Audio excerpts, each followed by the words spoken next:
నడిపిస్తున్న డ్రైవర్ కొన్ని అద్దాలలో చూస్తూ ఉంటాడు. ఆ డ్రైవింగ్ సీట్ పైన ఇక్కడ ఒక అద్దం ఉంటుంది. అద్దంలో ఎవరు కనబడతారు అంటే వెనుక నుంచి వచ్చేవారు కనబడతారు. తన కుడి చేతి వైపు డోర్ అవతల ఒక అద్దం ఉంది. అందులో చూస్తే తన కుడివైపు నుంచి వస్తున్న వాళ్ళు కనబడతారు. అలాగనే ఎడం చేతి వైపు డోర్ అవతల మరొక అద్దం ఉంది. అందులో ఎడమ చేతి వైపు నుంచి వచ్చే వాళ్ళు కనబడతారు. కానీ ఆయన తను తాను అద్దాల్లో చూసుకోలేడు. వెనుక నుంచి వచ్చిన వారిని, ప్రక్కల నుంచి వచ్చిన వారిని చూస్తాడు.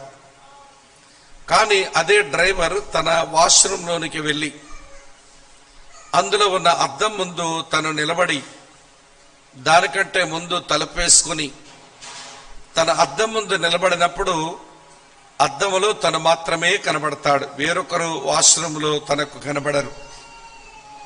అలాగనే దేవుని పిల్లలమైన మనం దేవుని వాక్యం వినడానికి ఆయన సముఖమునకు వచ్చినప్పుడు ప్రక్కన్న వారిని వాక్య పద్మములో చూడకూడదు, వెనుకాల ఉన్న వారిని వాక్య పద్మములో చూడకూడదు.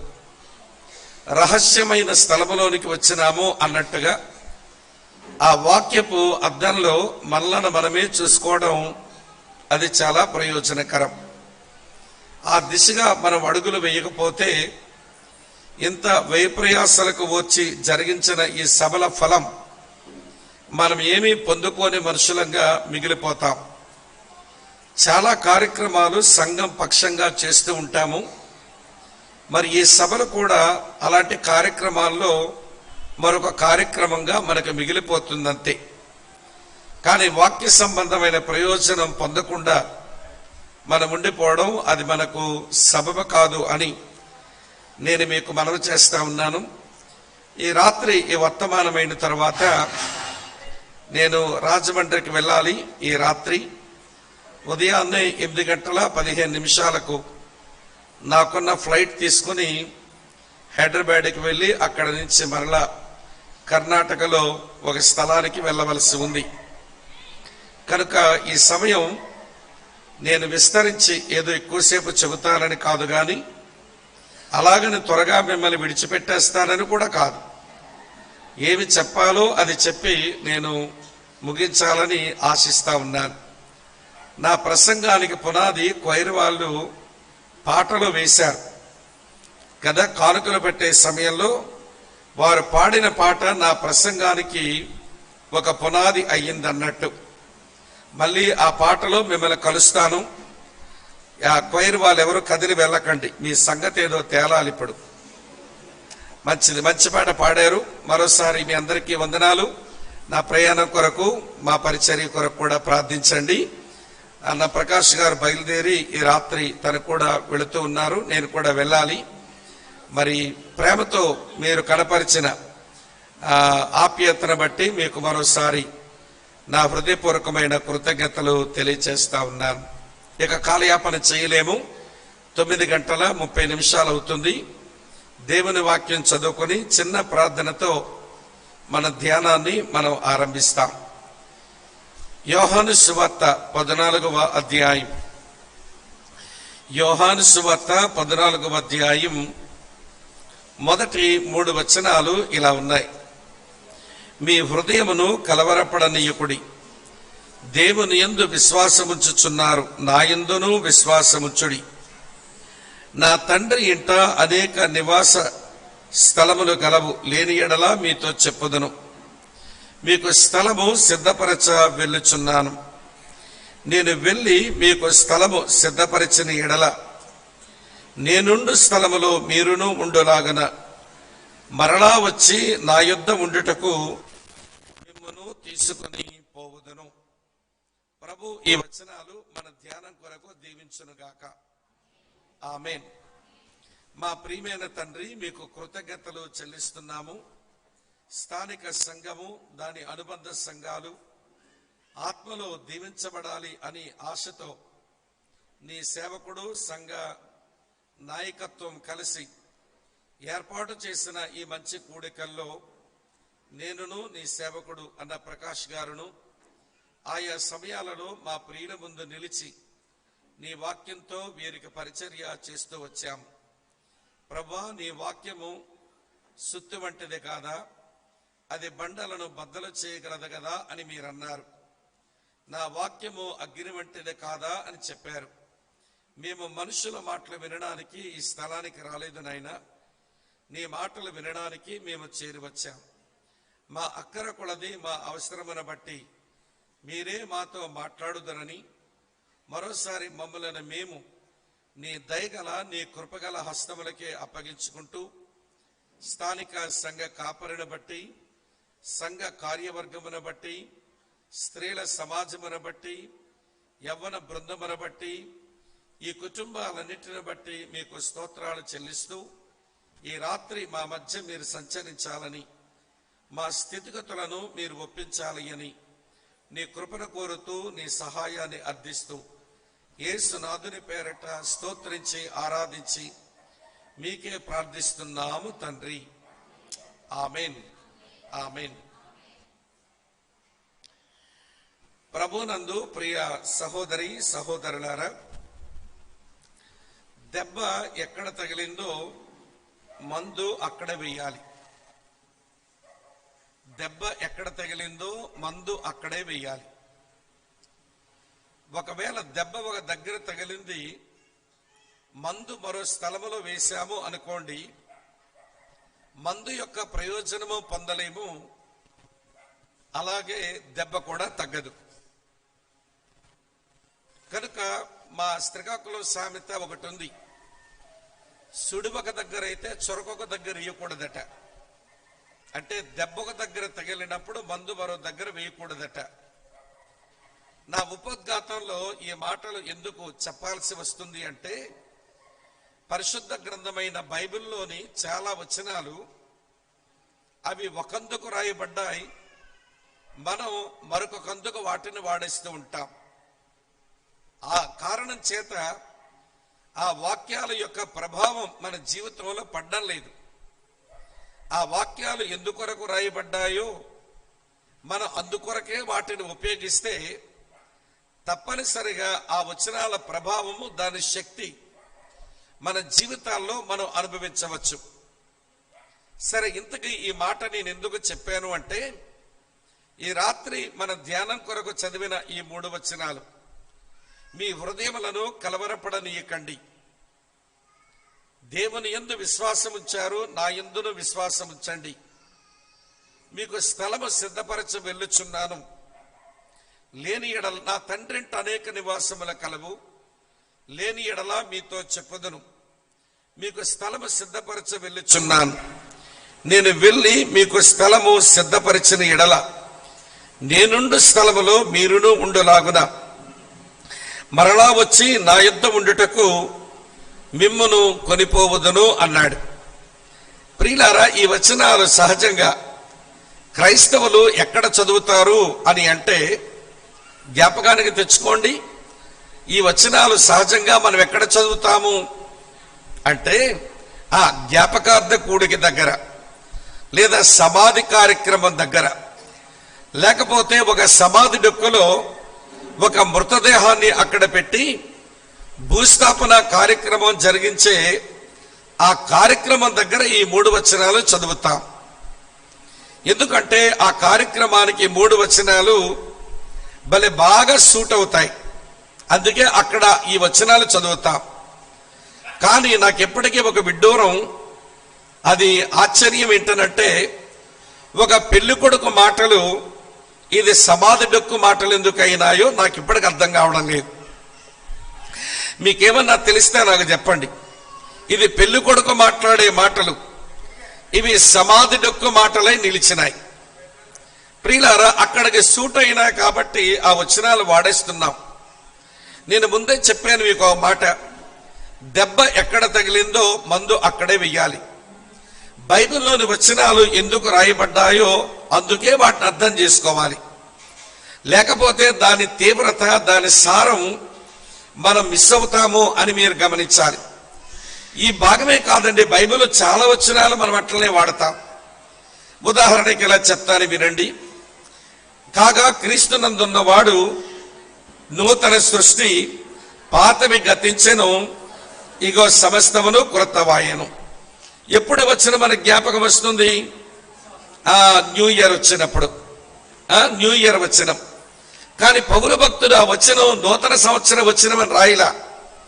ఆ వచనం ఎందుకు రాశాడంటే, కష్టాలలో, ఇరుకుల్లో, ఇబ్బందుల్లో నేను సేవ చేస్తుంటే నేనేదో దురుద్దేశంతో సేవ చేస్తున్నానని మీరు అనుకుంటున్నారు కదా. నేను ఈ సేవ చేయడానికి దేవుని ప్రేమ నన్ను ప్రేరేపిస్తుంది అని రాసి, తరువాత దేవుని శక్తి, ఏ శక్తి అయితే నన్ను నూతన సృష్టిగా చేసిందో ఆ శక్తి ప్రేరేపించగా నేను సేవ చేస్తున్నాను, నేను నూతన సృష్టి అయినాను అని ఆయన సేవకు ప్రేరణించేది నూతన సృష్టి అని చెప్పడానికి ఆ వచనం రాస్తే మనకు సూట్ అయింది కదా. హ్యాపీ న్యూ ఇయర్ రోజు చదివేసుకోవచ్చు అని ఈ వచనాన్ని చదువుకొని మనం సంబరపడి మిగిలిపోతున్నాం. అమ్మ వింటున్నారు కదూ? దెబ్బ ఒక దగ్గర తగిలితే మందు మరో దగ్గర వేస్తున్నాం. మందు ప్రయోజనము పోతుంది, దెబ్బ కూడా తగ్గకుండా మిగిలిపోతుంది. ఇప్పుడు మనం చదివిన ఈ 3 వచనాలు కూడా ఇవి సమాధి డొక్కు మాటలు కాదు, స్మారక కూడిక మాటలు కాదు, ఇది భూస్థాపన కార్యక్రమం వచనాలు అంతకంటే కాదు. ఈ మాటలు వినండి. సంస్కృతి సాంప్రదాయం నేపథ్యంలో దీన్ని మనం అర్థం చేసుకోగలిగితే సరిగ్గా తెలుస్తుంది మనకు. నేను మీకు వివరణ ఇస్తాను, వినండి. యోధా యవనస్తుడు ఎవరైనా పెండ్లీడికి వస్తే తల్లిదండ్రులు అబ్బాయిని పిలిచి, కుమారుడా నీకు పెండ్లీడు వచ్చింది, నీకు నచ్చిన అమ్మాయిని వెతుక్కో అని చెప్పి తల్లిదండ్రులు ఇద్దరు ఆ పిల్లగాడి మీద ప్రార్థన చేసి ఆయనను పంపిస్తారన్నమాట. ఆయన వెతుకుంటూ వెళ్తాడు. ఆయన వెతుకుంటూ వెళ్ళినప్పుడు వినండి ప్రియమైన స్నేహితులారా, తనకు నచ్చిన అమ్మాయి కనబడితే గోత్రం ఏదో తెలుసుకుంటాడు, వంశం ఏదో తెలుసుకుంటాడు, తండ్రి ఎవరో తెలుసుకుంటాడు. తెలుసుకున్న తర్వాత నేరుగా ఆమె తండ్రి ఇంటి దగ్గరికి వచ్చి, మీ అమ్మాయిని చూశాను, మీ గోత్రం, మీ వంశం మీరు తెలుసుకున్నాను, నా తండ్రి ఈ ఇల్లు ఇది, నా వంశం ఇది, నా గోత్రం ఇది, మీకు సమ్మతమైతే మీ అమ్మాయినిచ్చి నాకు పెళ్లి చేయండి అని అడుగుతాడు. అప్పుడు అమ్మాయి తల్లిదండ్రులు ఆ పాప దగ్గరికి వెళ్ళి, పాప పలానా గోత్రం, పలానా వంశం, పలానా తండ్రి యొక్క కుమారుడు వచ్చాడు, నిన్ను పెళ్లాడుతానంటున్నాడు, ఏమంటావు అని అడుగుతారు. అడిగినప్పుడు ఆమె తన సమ్మతిని తెలియజేసింది అనుకోండి. అప్పుడు ఆ అమ్మాయి తల్లిదండ్రులు వచ్చి, మాకు సమ్మతమే, మా అమ్మాయికి సమ్మతమే అని చెప్తారు. అప్పుడు తన అంగీలో దాచిపెట్టి ఉంచిన ఒక సంచి, దాంట్లో చాలా డబ్బు ఉంటుంది, దాని హెబ్రీ భాషలో మొహార్ అని అంటారు. ఆ మొహార్ సంచిని తీసి, ఇదిగోండి నేను మీకు కన్యాశుల్కం ఇస్తున్నాను, మీ అమ్మాయి కొరకు ఇగో ధనం ఇస్తున్నానని ఇస్తాడు. ఆ డబ్బులు తీసుకున్న అమ్మాయి తల్లిదండ్రులు వాళ్ళ కమ్యూనిటీలో ఉండేటువంటి అందరినీ పిలిచి ప్రియులారా ఒక విందు చేస్తారు. ఆ విందు జరుగుతున్న నేపథ్యం ఎలా ఉంటుంది అంటే, ఆ యవనస్తుని యవనస్తురాల్ని ఎదురుబెదురుగా కూర్చోబెట్టి సమాజమంతా చుట్టూ చేరి వారు ఉంటారు. అప్పుడు ఆ యవనస్తుడు తనకు అమ్మాయికి మధ్య ఉన్న ఆ పాత్రలో ఉన్న రొట్టెను తీసుకుని రొట్టెను విరిచి, ప్రియులారా తనకు ఒక ముక్క తిని ఆమెకు మరో మొక్కనిస్తాడు. ఆమె మొక్క తీసుకుంది అంటే అర్థం ఏంటో తెలుసా? నీవు నావాడుగా ఉండడానికి అంగీకరిస్తున్నాను, నేను నీదానగా ఉండడానికి అంగీకరిస్తున్నానని తీర్మానం చేయటం. తరువాత ద్రాక్షారసంలో, ఆ గిన్నెలో ఉన్న ద్రాక్షారసంలో ఎవడి చెయ్యి పెట్టి దాన్ని తీసుకొని తను త్రాగుతాడు. సగం గ్లాసు మళ్ళీ ఆ పాపకి ఇస్తాడు. ఆ పాప కూడా నీతో నా జీవితాన్ని పంచుకోవడానికి నేను సమ్మతిస్తున్నాను అని చెప్పి ఆమె తన అంగీకారాన్ని వ్యక్తపరుస్తుంది. ఈయన రొట్టె తిన్నాడు, ఆమె రొట్టె తినింది. ఈయన ద్రాక్షారసం త్రాగాడు, ఆ పిల్ల కూడా ద్రాక్షారసం తాగింది. ఈ పని ఎప్పుడైతే జరిగిపోయిందో ఆ సమాజంలో ఉన్న పెద్ద మనిషి ప్రియులారా ఆయన వచ్చి వీరిద్దరి మీద చేతులుంచి ప్రార్థన చేస్తాడు. ఆ ప్రార్థనని బెట్రోతల్ బెనడిక్షన్ అంటారు, ప్రధానపు ఆశీర్వాదం అని అంటారు. ఆ పెద్ద ఆయన ప్రార్థన చేసి ఆశీర్వదించగానే ఈ పిల్లాడు భర్త అయినాడు, ఈ పాపేమో భార్య అయిపోయింది. వాళ్ళు శారీరకంగా ఏకం కారు గాని వారి భార్యాభర్తలుగానే పరిగణించబడతారు. ఈ కార్యక్రమం అవ్వగానే అబ్బాయి లేచి నిలబడి ఇలా అంటాడు. ఆ అమ్మాయి ఇంటి వారందరితో మాట్లాడుతూ ఇలా చెప్తాడు. ఏమని చెబుతాడంటే, మీ హృదయములు కలవరపడనీయకండి, నా తండ్రి యందు విశ్వాసం ఉంచారు, నా యందును విశ్వాసం ఉంచండి. నా తండ్రి ఇంట అనేక నివాసములు కలవు, లేని ఎడలా మీతో చెప్పుదును. నేను స్థలము సిద్ధపరచడానికి వెళుతున్నాను, నేను స్థలము సిద్ధపరిచిన తర్వాత నేను మళ్ళీ వస్తాను, ఈమెను తీసుకుని పోతానని చెప్తాడు. ఇక్కడ ఉన్నారా లేదా? ఎవరి మాటలు ఇవి? సమాధి డొక్కు మాటలా, స్మారక కూడిక మాటలా, లేకపోతే శ్మశానపు మాటలా? అని పెళ్లి కొడుకు సంతోషంతో చెప్పే మాటలు మన వాళ్ళు ఎందుకో సుడొక దగ్గర అయితే చొరకొక దగ్గర వేసే రకం కదా. మనం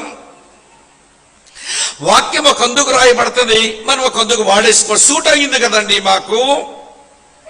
వినండి వినండి, మళ్ళీ ఇంకో మాట చెప్పనా? వినండి ఈ మాట.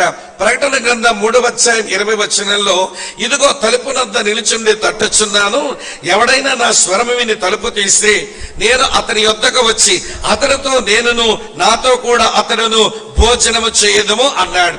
ఈ వచనం ఎవరికి వాడతామో తెలుసా? యేసు ప్రభుని నమ్మని వారికి, ఎవరి సంఘం వెలుపులున్న వారికి ఈ వచనం మీద పాటలు ప్రసంగాలు తెగ చేసేస్తాం. అమ్మ వింటున్నారా? మా జిల్లాలోనే పుట్టిందిలేండి ఒక పాట. హృదయమనడు తలుపు నద్ద యేసు నాదుండు, సదియడుగుచు తట్టుచుండే సకలా విధములను. ఇక్కడ ఉన్నారా లేదా? ఈ పాట ఎవరికి పాడినా మనం? లోపలున్నోళ్ళుగా బయట ఉన్నోళ్ళకంటే లేదు, బయట ఉన్న వాడికే.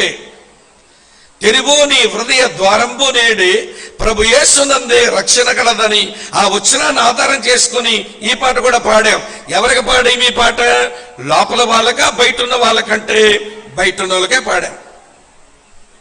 ఆ వచనం మీద ప్రసంగాలు రక్షణ లేని వాళ్ళకి, ఆ వచనం మీద పాటలు రక్షణ లేని వాళ్ళకి. కానీ పరిశుద్ధాత్ముడు ఎంత కుమిలిపోతాడు అనుకుంటాను నేను. ఎందుకంటే ఆ వచనం ఆయన రాయించింది సంఘానికి.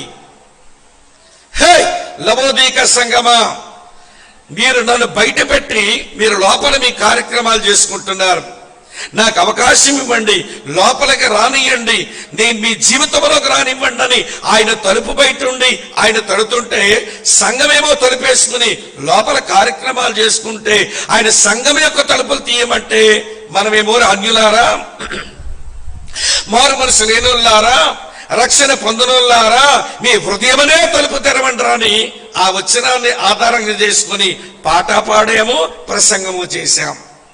ఇదంతా ఎందుకు చెప్పానంటే, అమ్మ వింటున్నారు, దెబ్బ ఒక దగ్గర తగిలింది, మందు ఒక దగ్గర వేస్తున్నాం. బైబిల్లో చాలా వచనాలకు క్రైస్తవులం మనం అన్యాయమే చేస్తున్నామేమనిపిస్తుంది. పరిశుద్ధాత్ముడు ఒకందుకు రాయించాడు, మనం మరొకందుకు ఆ వచనాలు తీసుకుని వాడేసుకుంటున్నాం, సూట్ అవుతున్నాయి కాబట్టి. ఇప్పుడు యోహాను సువార్త 14:1-3 వచనాలు స్మారక కూడిక దగ్గర, భూస్థాపన దగ్గర సూట్ అయినాయి కాబట్టి వాడేసుకుంటున్నాం. కానీ అవి పెళ్లి కొడుకు మాటలు. ఈ మాటలు శిష్యులు వింటున్నప్పుడు ఇదేంటి మన ప్రభు పెళ్లి కొడుకులాగా మాట్లాడుతున్నాడు? అవును, ఆయన పెళ్లి కుమారుడే. ఆ తండ్రి తన వధువు కొరకు ఈ లోకానికి పంపిస్తే తన వధువును వెతుక్కుంటూ తిరిగినాడు ఆయన. లూకాసు వార్త 19:10 అదే కదా. ఏమని రాస్తుంది అక్కడ? నశించిన దానిని వెదకి రక్షించుటకు మనుష్య కుమారుడు ఈ లోకములకు వచ్చెను. అమ్మ వింటున్నారా? సరే, వచ్చిన వాడికి అందవికారంగా ఉన్న నేను దొరికాను, అందవికారంగా ఉన్న నీవు దొరికావు. మనల్ని ఆయన పెళ్లి చేసుకుందామని ఇష్టపడి మన కొరకు చెల్లించవలసిన మొహార్ ఆయన చెల్లించబడేశాడు. 1 పేతురు 1:18-19 వచనాల్లో ఉంటుంది. పితృపారంపర్యమైన మీ వ్యర్థ ప్రవర్తన విడిచిపెట్టినట్లుగా వెండి బంగారముల వంటి క్షయ వస్తువుల చేత మీరు విమోచింపబడలేదు గాని అమూల్యమైన రక్తము చేత, అనగా నిర్దోషమును నిష్కలంకమునకు గొర్రెపిల్ల వంటి క్రీస్తు రక్తము చేత మీరు విమోచించబడితిరి అని రాసి ఉంది. అమ్మా వింటున్నారు కదూ? మొహారు చెల్లించేశాడు. మనతో ప్రధాన భోజనం కూడా చేశాడు. ఇదిగో ఇదే నా శరీరం, దీనిని తిన్నప్పుడల్లా నన్ను జ్ఞాపకం చేసుకోండి అన్నాడు. ఇది నా రక్తం వల్ల అయిన క్రొత్త నిబంధన, దీన్ని తాగునప్పుడల్లా నన్ను జ్ఞాపకం చేసుకోండి అని మనతో ప్రధానం కూడా చేసుకున్నాడు. ఆయన వెళ్ళిపోయాడు. మళ్ళీ వస్తానని చెప్పినప్పుడు చెప్పే మాటలవి, నేను మళ్ళీ వస్తాను, నాతో ఉండడానికి తీసుకుని పోతాను అన్నాడు. ప్రియులారా, ఈ మాటల యొక్క నేపథ్యం సందర్భం బాగా గమనిస్తే చూడండి, ఆరంభంలో ఏమి రాస్తుంది అంటే మీ హృదయములను కలవరపడనీయకండి అన్నాడు. ఈ మాట ఎవరితో చెప్తాము? భయపడవద్దు అనే మాట ఎవరితో చెప్తాం? భయపడలతో చెప్తాము. మీ హృదయం కలవరపడనీయొద్దు అంటాడేం ప్రభువు? అంటే ఏదో హృదయం కలవరం లోనికి వెళ్ళిందన్నమాట. నేను సందర్భంలోనే చూపిస్తాను చూడండి. ఈ 12 మంది ఈ అపోస్తలుల హృదయాలు అవి ఎలాగ కలవరానికి లోనయ్యాయో నేను మీకు చూపిస్తాను. చూడండి, యోహాను సువార్త 13వ అధ్యాయం 21వ వచనం. యోహాను సువార్త 13వ అధ్యాయం 21వ వచనం. యేసు ఈ మాటలు పలికిన తరువాత ఆత్మలో కలవరపడి, మీలో ఒకడు నన్ను అప్పగించునని మీతో చెప్పుచున్నాను అన్నాడు. మీలో ఒకడు అప్పగించునని మీతో నిశ్చయముగా చెప్పుచున్నాను అన్నాడు. మీలో ఒకడు ద్రోహి, వాడు నన్ను అప్పగించబోతున్నాడు అన్నాడు. శిష్యులో కలవరం వచ్చేసింది. నేనా నేనా నేనా అని ప్రశ్నించుకుంటున్నారు. నేనండి, ఈ కలవరం ఇంకా తీరనే లేదండి. మళ్ళీ మరో మాట అన్నాడు ఆయన. చదువుతాను 33వ వచనం. యోహాను సువార్త 13వ అధ్యాయం 33వ వచనం. పిల్లలారా, ఇంకా కొంతకాలము మీతో కూడా ఉందును, మీరు నన్ను వెతుకుదురు, నేను ఎక్కడికి వెళ్ళదునో అక్కడికి మీరు రాలేరని నేను యూదులతో చెప్పిన ప్రకారము ఇప్పుడు మీతోనూ చెప్పొచ్చున్నాను అన్నాడు. అదేంటి? దేవుని రాజ్యం సమీపించింది, మారు మనసు పొందండి, నన్ను వెంబడించండి, మనుషుల పట్టు జాలరుగా చేస్తానంటే ఈయన గారిని నమ్ముకున్నాము. ఈయన ఏదో రాజ్యం తెస్తాడు, దానికి ఆయన రాజు అవుతాడు, ఆయన రాజు అయితే మన మంత్రులు కాకపోతామని ఈ 3.5 సంవత్సరాలు ఇతను వెంబడిస్తే ఏమంటున్నాడు ఇప్పుడు ఈయన? నేను వెళ్ళిపోతాను, ఎక్కడికి వెళ్తానో మీకు తెలియదు, నేను వెళ్ళే దగ్గర రాలేరు అంటాడే. మన ఆశలన్నీ అలాగా కూల్చేస్తున్నాడు. ఇదొక కలవరం. మీలో ఒకడు ద్రోహి అన్నందుకు కలవరం. నేను వెళ్ళిపోతున్నాను, నేను ఎక్కడ వెళ్తాను మీకు తెలియదు అని చెప్పిన మాట మరో కలవరం.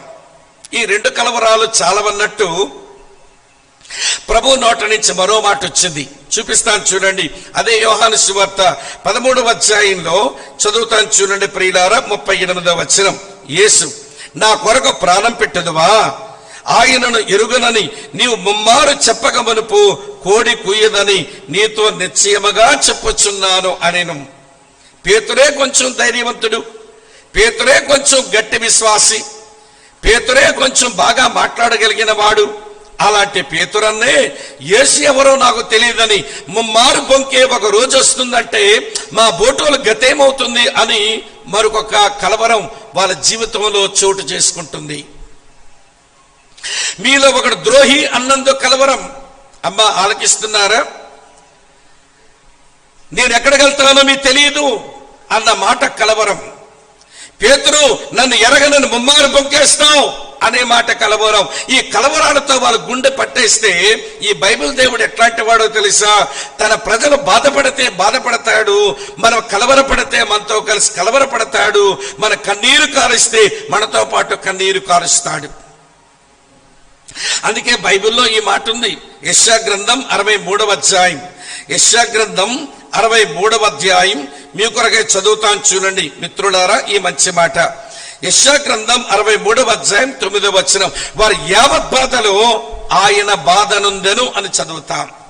బాధపడే వారితో బాధపడతాడు. మార్తా మరియలు ఏడుస్తుంటే వారితో కలిసి ఏడ్చాడు. ఇప్పుడు శిష్యుల హృదయాలు కలవరపడుతుంటే వారితో కలిసి కలవరపడి వారి కలవరాలే కడతీర్చడానికి ఒక పెళ్లి కొడుకు మాట్లాడినట్లుగా మాట్లాడుతున్నాడు. నా తండ్రి నా వధువు కొరకు నన్ను పంపించగా నేను వచ్చాను, వెతుక్కున్నాను, వారి కొరకు మొహారు చెల్లించడానికి నా మనసులోనే దృఢ నిశ్చయం చేసుకున్నాను, నేను మొహారు ఇచ్చేస్తాను, ఇగో మీతో నాకు కలిసి నిబంధన భోజనం కూడా నేను జరిగించేశాను. 13వ అధ్యాయంలో ఇగో నేను ఇప్పుడు వెళ్ళబోతున్నాను, మీరే కలవరపడకండి. నా తండ్రి యందు మీరు విశ్వాసం ఉంచారు, నా యందును విశ్వాసం ఉంచండి. నేను స్థలం సిద్ధపరిచి వెళుతున్నాను. నేను స్థలం సిద్ధపరిచి వచ్చిన తర్వాత మీ ఎల్లప్పుడూ మీరు నాతో ఉండినట్లుగా నేను మిమ్మను తీసుకొని పోదును. దేవునికి స్తోత్రం చెబుదామా? ఇప్పుడు వినండి, మన కొయిర్ వాళ్ళు ఏం పాడారు పాట? అమ్మ ఉందా పాట? ప్రింట్ అయి ఉందా? ఒకసారి ఇవ్వండి కాగితం. ఏంటమ్మా ఏం పాడినారు ఈ పాట? సిద్ధపడుమా ఓ సంగమా, సిద్ధపడమా ఓ లోకమా. సంగమా నువ్వు వధువుగా ఉండడానికి సిద్ధపడు. ఓ లోకమా శ్రమను తెచ్చుకోవడానికి నువ్వు సిద్ధపడు. ఆయన వస్తున్నాడు వరుడుగా, ఈ వధువును తీసుకుని వెళ్ళిపోతాడు. మిగిలిపోయిన వారికి 7 ఏండ్ల శ్రమలు, తరువాత 1000 ఏండ్ల పాలన. అదిరిపోయేలా పాడారండి మన కొయిర్వాలి పాట. అయితే వినండి ప్రియులారా, ఇప్పుడు నా పాయింట్ ఏంటనంటే, అమ్మ బాగా వినండి, ఈ రాత్రి నా ప్రసంగం ఏంటనంటే, నిన్న దేవుని కొరకు ఫలించుట, అది నిన్న విన్నారు. ఈ రోజు నా ప్రసంగం దేవుని దగ్గరకు ఎత్తబడుట. అది చెప్పెళ్ళిపోతాను మీ దగ్గర నుంచి. దేవుని దగ్గరకు ఎత్తబడుట. మరి ఎత్తబడ్డానికి మనం సిద్ధమేనా? మన కొయిర్వాలి పాడారు ఈ పాట. దాన్ని ఆధారంగా చేసుకుని కొన్ని మంచి మాటలు నేను మీకు వివరించే ప్రయత్నం చేస్తాను. యేసయ్య అన్నాడు, నేను వచ్చాను, మిమ్మల్ని వెతికాను, మీకు రక్తం కార్చాను, మీతో ప్రదానం చేసుకున్నాను, మీకు నాకు నిబంధన బంధం ఉంది. ఇప్పుడు నేను వెళ్ళిపోతున్నాను, నేను మళ్ళీ వస్తాను, ఎల్లప్పుడూ మీరు నాతో ఉండేలాగా నేను మిమ్మల్ని తీసుకుని పోదును అన్నాడు. కనుక ఈ రోజున క్రైస్తవ సంఘం, అది లూథరనా, అది బ్యాప్టిస్టా, అది మెథడిస్టా, అది సిఎస్ఐనా, అది హెబ్రోన్ అసెంబ్లీనా, అది ఎల్ఈఎఫ్, అది బ్రదరనా, లేదా జీడిఎం, అది ఏదన్నా కానివ్వండి, లేదా పెంతెకోస్తా, ఏదైనా కానివ్వండి, మనందరి యొక్క నిరీక్షణ ఏంటో తెలుసా? ఆయన వస్తున్నాడు, మనం ఆయన దగ్గర కొనిపోబడతాము అనే నిరీక్షణతో బ్రతుకుతున్నాం మనం. మన పాటలు కూడా అలాగే ఉన్నాయి. కానీ ఎందుకో మీరేమనుకోకపోతే చెప్తాను, ఈరోజు మనం పాడుతున్న పాటలు ఆయన వస్తాడనే ఉన్నాయి. కానీ మనం జీవిస్తున్న జీవితం, మన కట్టుకున్న ఇల్లులు, మనం దాచుకున్న డబ్బులు నిజంగా ఆయన వస్తాడు అన్నట్టుగానే ఉన్నాయా? ఉత్తొత్తిదే. మన కట్టుకున్న ఇల్లులు, మన దాచుకున్న డబ్బులు, మన జీవిస్తున్న జీవిత విధానం ఆయన త్వరగా వస్తాడు, మనం ఎత్తబడతాము అన్నట్టుగానే ఉన్నాయా? లేదు లేదు లేదు ప్రియులారా. పాడమంటే పాడతాం. ఇలాంటి ఆర్గనైజ్డ్ మెయిన్లైన్ చర్చిలో పాడతారు, రాజాది రాజా రావే. ఇది మన పాట కాదులేండి, ఇది వేరు వాళ్ళ పాట. మన పాట ఏంటో తెలుసా? చెప్తాను వినండి ప్రియులారా, స్నేహితులారా. రాజాది రాజా రా. వస్తుందిలేండి, పాడద్దు. సరే, మనమేమి ఈ పాట పాడితే ఏమండి? హెబ్రోన్లో బ్రదర్లో ఆగారేంటి? ఏమండి వీళ్ళే పాడే తెలుసా? గగనము చీల్చుకొని యేసు గనులను తీసుకొని వేవేల దూతల పరిశుద్ధులతో వేగము రానుండే అని మనోళ్ళు కూడా పాడారు. అమ్మా వింటున్నారా? మెయిన్లైన్ చర్చోలేమో ఏం పాడినారో తెలుసా? చెప్పండి. ఏంటరా ఏ పాట అది? అప్పుడే మర్చిపోయారా? మన ఆంధ్రకృష్ణ గీతంలో ఉన్న పాట కదా చెప్పేది. ఏమ్మా? రాజాది రాజా రావే, రాజులకు రాజువై రాజే, రాజ్యమేసు రాజ్యమేల రావే మనం పాడాం. వాళ్ళేమో గగనం చీల్చుకుని పాడారు. ఏ పెతుకొస్తలు తక్కువ తిన్నారా? వాళ్ళు కూడా పాడుతున్నారు ఈ పాట. ఏమని పాడుతున్నారు తెలుసా? యేసు రాజుగా వచ్చుచున్నాడు. కొంచెం ఊపుంటారుగా పెతుకొస్తలకి. భూలోకమంతా తెలుసుకుంటారు, రావి కోటి తేజుడు రమ్యమైన దేవుడు రారాజుగా వచ్చుచున్నాడు. వాళ్ళ దగ్గర కూడా ఉంది ఆయన వస్తాడనే పాట, మన దగ్గర కూడా ఉంది ఆయన వస్తాడనే పాట. హెబ్రోనోల దగ్గర ఉంది, బ్రదరోల దగ్గర ఉంది వస్తాడనే పాట. అందరూ ఆయన వస్తాడనే పాడుతున్నాము, ఆయన వస్తాడని ఎదురు చూస్తున్నాము. కానీ ఎందుకో మనం సరిగా సిద్ధపడలేదేమో అనిపిస్తుంది. సరే, ఎక్కువసేపు లోపలికి వెళ్ళాలి కనుక సంగతి చెప్తాను వినండి. ఒకసారి హైదరాబాద్ హెబ్రోన్ అసెంబ్లీలో అంత్యకాల సంభవాలు అనే టాపిక్ మీద 5 రోజులు చెప్పమన్నారు. రోజుకు 2 విషయాలు చెప్పిన అంత్యకాల సంభవాలని 10 విషయాలు మాట్లాడడానికి నేను పురమాయించబడ్డాను. సరే, ఇక వాక్యం చెప్పడం మొదలైంది. ఏమండి, యేసుక్రీస్తు యొక్క రాకడ కొరకు సంఘం సిద్ధపడడం, సంఘం ఎత్తబడడం, ఇవన్నీ కూడా చక్కగా వాళ్ళకి నేర్పిస్తా ఉన్నాను. ఒక తమ్ముడు వచ్చినాడు నా ముందుకి, అన్నా ఏం చెప్పినావన్నా యేసయ్య రాకడ గురించి, సంఘం ఎలా సిద్ధపడాలో భలే చెప్పినావన్నా, నాకు భలే అర్థమైపోయిందన్నా, నువ్వు బోర్డు మీద రాసిన నోట్స్ అంతా, నువ్వు వేసిన డయాగ్రామ్స్ అని భలే గీసేసుకున్నానన్నని నోట్స్ చూపించాడు. చాలా సంతోషం తమ్ముడు, మీరు అలా వినడం భలే సంతోషంగా ఉంది అన్నాను. అన్న తర్వాత వెంటనే అన్నాడు, అన్నా మాది శ్రీకాకుళమే అన్నాడు. ప్రాంతీయ పిచ్చి. మా శ్రీకాకుళం వాళ్ళకు ఒక గొప్ప విశేషం ఉంటది. మీరు కాశ్మీర్కి రండి అక్కడ ఉంటాం, మీరు కన్యాకుమారికి రండి అక్కడ ఉంటాం, మీరు ముంబైకి రండి అక్కడ ఉంటాం, మీరు కలకత్తాకి రండి ఉంటాం అక్కడ. తూర్పు పడమర ఉత్తర దక్షిణ ఎటు వెళ్ళినా మా శ్రీకాకుళం కూడా ఎవడో ఉంటాడు. ఎందుకంటే కరువు వలన పనులు లేక ఎవరి దేశమంతా చెదిరిపోయారు శ్రీకాకుళం వాళ్ళు. సరే, ఇప్పుడు మా హైదరాబాద్ లో ఆ హెబ్రోన్ అసెంబ్లీలో మా శ్రీకాకుళం వాడు ఉన్నట్ట, మాది శ్రీకాకుళమే అన్నాడు. మంచి తమ్ముడా, ఏ ఊరు మీదంటే వాళ్ళ ఊరి పేరు చెప్పినాడు. మంచిది, అసెంబ్లీలో ఎంతకాలం నుంచి ఉన్నావు అంటే, నేను ఒక 7 సంవత్సరాల నుంచి ఇదే అసెంబ్లీకి వస్తానన్నా అన్నాడు. చాలా మంచిది, దేవుల్లో ఎదుగు, బాగా నేర్చుకో అన్నాను. వాడు అమాయకంగా అన్నాడు, అన్నా ప్రతి సంవత్సరం మన సంఘంలో ఇక్కడ జరిగే హోలీ కాన్వకేషన్, పరిశుద్ధ సమాజ కూడికలకి స్పీకర్ గా నువ్వే రావాలన్నా అన్నాడు. నేను చెప్పిన ప్రసంగం వీడికి ఎంత ఎక్కిందో లేదో చూద్దామని నేను ఒక చిన్న మాట ఇట్లా అన్నాను. సరే తమ్ముడు, పరిశుద్ధ సమాజ కూడికలకి ఎప్పుడూ స్పీకర్ గా నేనే రావాలా అంటే, అవునన్నా నువ్వు రావాల్సిందే, నువ్వు రావాలన్నా, ఇలా చెప్పిన వాళ్ళు లేరన్నా అన్నాడు. అంటే నేను అన్నాను, మళ్ళీ పరిశుద్ధ సమాజ కూడికలు ఎందుకు తమ్ముడు, ఆయన వస్తున్నాడు, మనం వెళ్ళిపోతాం కదా అన్నా నేను. వాడు అమాయకంగా అంటాడు, ఎల్లోడు వెళ్తాడన్నా, నువ్వు రావాల్సిందే, సభలు జరగాల్సిందే అంటున్నాడు. మీకు అర్థమైందా? మీరు రావాల్సిందే, ఇక్కడ సభలు ఈడు వెళ్ళనట్ట, నన్ను వెళ్ళనివ్వడట. చూడండి సావచ్చు. ఈరోజు క్రైస్తవులు యేసు త్వరగా వస్తున్నాడని పాడతారు, గగనం చేర్చుకొని వస్తున్నాడని పాడతారు, రాజాది రాజా రామని పాడతారు. కానీ ఇవన్నీ పాటలకే పరిమితమే తప్ప వినండి, నిజముగా ఆయన వస్తున్నాడు, నేను ఎత్తబడాలి అని ఆ సిద్ధపాటు ఏమైనా సంఘానికి వచ్చిందా? సిద్ధపడుమా ఓ సంఘమా, సిద్ధపడుమా ఓ లోకమా, భలే పాడారు కదా. సరే, ఇప్పుడు సంఘముగా మనం ఎలా సిద్ధపడాలో చెప్తాను. బైబిల్ గ్రంథంలో ఎత్తబడుట అనే అనుభవానికి బైబిల్ గ్రంథం, బాగా వినండి, బైబిల్ గ్రంథం కొన్ని ఉదాహరణలు ఇచ్చింది. మనం నమ్మలేమేమో అని బైబిల్ గ్రంథం కొన్ని మంచి ఉదాహరణలు ఇచ్చింది. నేను 4 ఉదాహరణలు చెప్తాను ప్రియులారా. ఎత్తబడ్డానికి ఉదాహరణ, ఇదే నా ప్రసంగం, ఎందుకంటే ఎక్కువ చెప్పను. ఎత్తబడ్డానికి 4 ఉదాహరణలు మీతో చెప్తాను, జాగ్రత్తగా మీరు వినాలని ప్రేమతో మీకు నేను మనవి చేస్తా ఉన్నాను. రండి, మొదటి ఉదాహరణ ఆదికాండం 5వ అధ్యాయం 24వ వచనం. ఆదికాండం 5వ అధ్యాయం 24వ వచనం. హానోకు దేవునితో నడిచిన తరువాత దేవుడు అతనిని తీసుకొని పోయెను గనుక అతడు, చెప్పండమ్మా, ఏమాయను, లేకపోయెను అని రాసి ఉంది. దేవుడు హానోకుకు ఎత్తబడే అనుభవం ఇచ్చినాడు. ప్రియులారా, హానోకుకు ఈ ర్యాప్చర్ ఎక్స్పీరియన్స్ లేదా ఈ ఎత్తబడే అనుభవం హానోకు రావడానికి హానోకు జీవిత అనుభవాలేంటి? ఆ అనుభవాలే సంఘానికి రావాలి, ఈ అనుభవాలే నీ కుటుంబానికి రావాలి, ఈ అనుభవాలే నాకు మీకు మనందరికి వ్యక్తిగతంగా రావాలి. లేకపోతే ఎత్తబడతామని పాడుకుంటూ మిగిలిపోయే ఒక ప్రమాదం ఉంది. అమ్మా, వింటున్నారు కదూ? ఏమిటి హానోకు జీవిత విశేషాలు?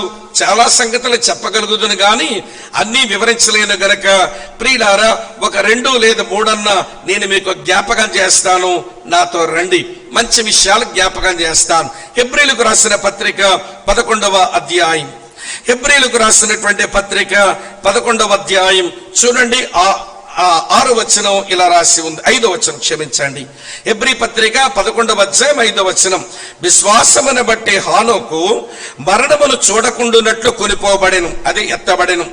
అతడు ఎత్తబడక మునుపు దేవునికి ఇష్టడై ఉండనన్న సాక్ష్యము పొందెను, కాగా దేవుడు అతనిని కొనిపోయెను గనక అతడు కనబడలేదు అని రాసి ఉంది. అమ్మా, వింటున్నారా? ఈ వచనములో హానోకుకున్న తొలి అనుభవం ఏంటంటే, అతను ఎత్తబడ్డానికి, అతను కొనుపోబడ్డానికి ఆయన దగ్గర ఉన్న అనుభవం, అతను దేవునికి ఇష్టడు, అంతే. అతను దేవునికి ఇష్టడు.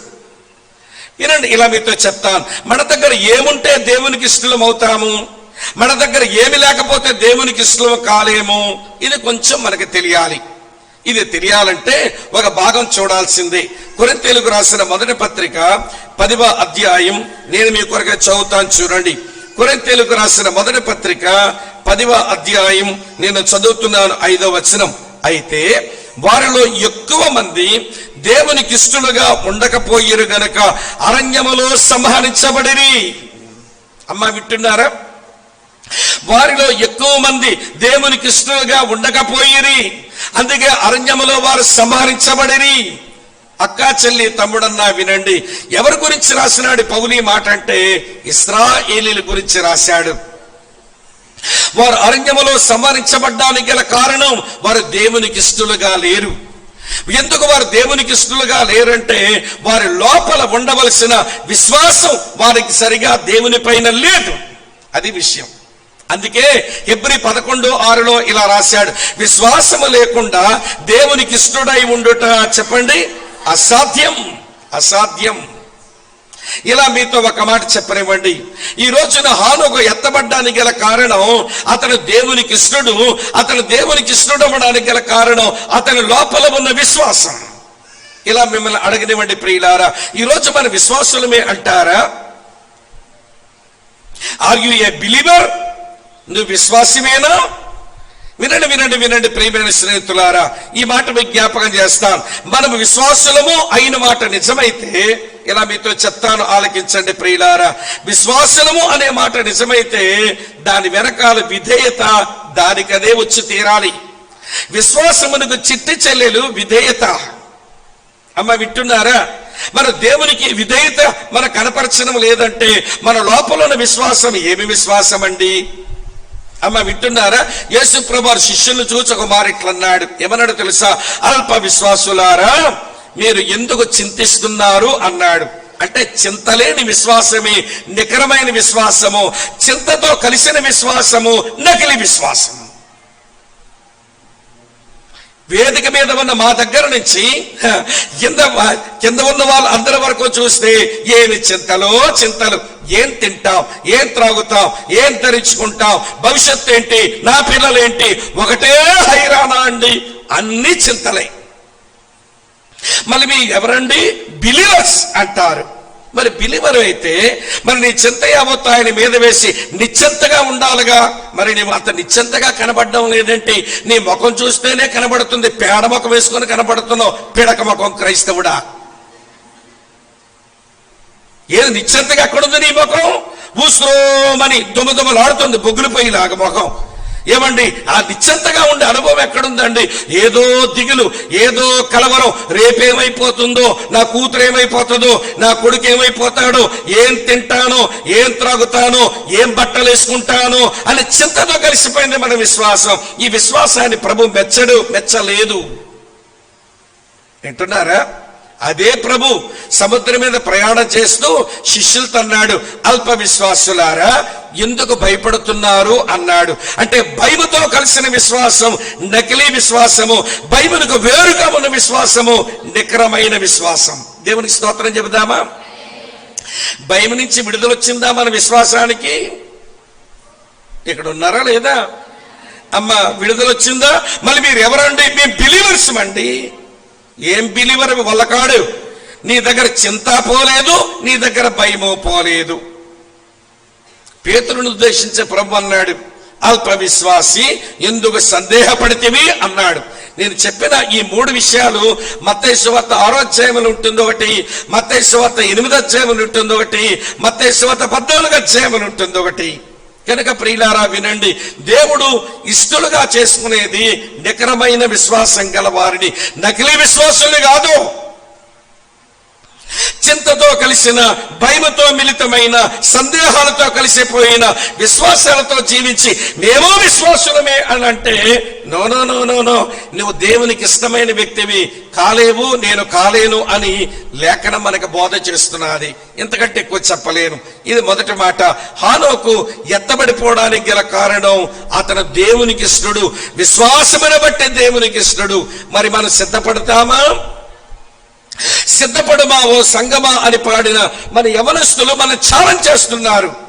సంగమగా మీరు ఎత్తబడ్డానికి సిద్ధపడితే ఏది మీ విశ్వాసం అని ఆ పాట ద్వారా ఈ పిల్లలు మన ముందు నిలబడి మనల్ని ఛాలెంజ్ చేశారు ఈ సాయంత్రం. అమ్మ వింటున్నారు కదూ? రండి, రెండో సంగతి చెప్తాను హానోకుని గూర్చి. వినండి, మళ్ళీ ఆదికాండం 5వ అధ్యాయం 24వ వచనం. హానోకు దేవునితో నడిచిన తరువాత దేవుడు అతనిని తీసుకొని పోయెను, గనుకతడు లేకపోయేను అని రాసి ఉంది. ఈ వచనంలో రెండవ తలంపు ఏంటో తెలుసా? దేవునికి ఇష్టడు మాత్రమే కాదండి, ఆయన దేవునితో నడిచిన వాడు. చెప్పండి, ఎవరైనా 300 సంవత్సరాలు ఆయన దేవునితో నడిచినాడట. అక్కా చెల్లి తమ్ముడన్న వినండి, ఒక వ్యక్తి నడవాలి అంటే అడుగుతాను, జవాబులు ఇవ్వండి. బతికున్నోడు నడుస్తాడా, చచ్చినోడు నడుస్తాడా? అంటే నడవాలంటే జీవం ఉండాలని కదా అర్థం. సరే, రెండవ మాట, జీవం ఉంది కానీ వినండి ప్రియులారా, వీడు నడవాలనంటే వీడికి బలం ఉంటే నడుస్తాడా, బలం లేకపోతే నడుస్తాడా? మాట్లాడండి, పర్వాలేదు.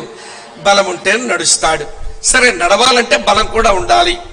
తర్వాత కాలు చేతులు కట్టేస్తే నడుస్తాడా, లేకపోతే స్వాతంత్రం ఉంటే నడుస్తాడా? చెప్పండి. స్వాతంత్రం ఉంటే నడుస్తాడు. అంటే ఒక వ్యక్తి నడవాలంటే అతనికి కావలసింది జీవం, అతనికి కావలసింది బలం, ఆయనకి కావలసింది స్వాతంత్రం. ఈ 3 లేకపోతే నడవలేడు. భౌతికంగా, ఆధ్యాత్మికంగా కూడా అంతే. మన ఆధ్యాత్మికంగా దేవునితో నడవాలంటే మనకు జీవం కావాలి.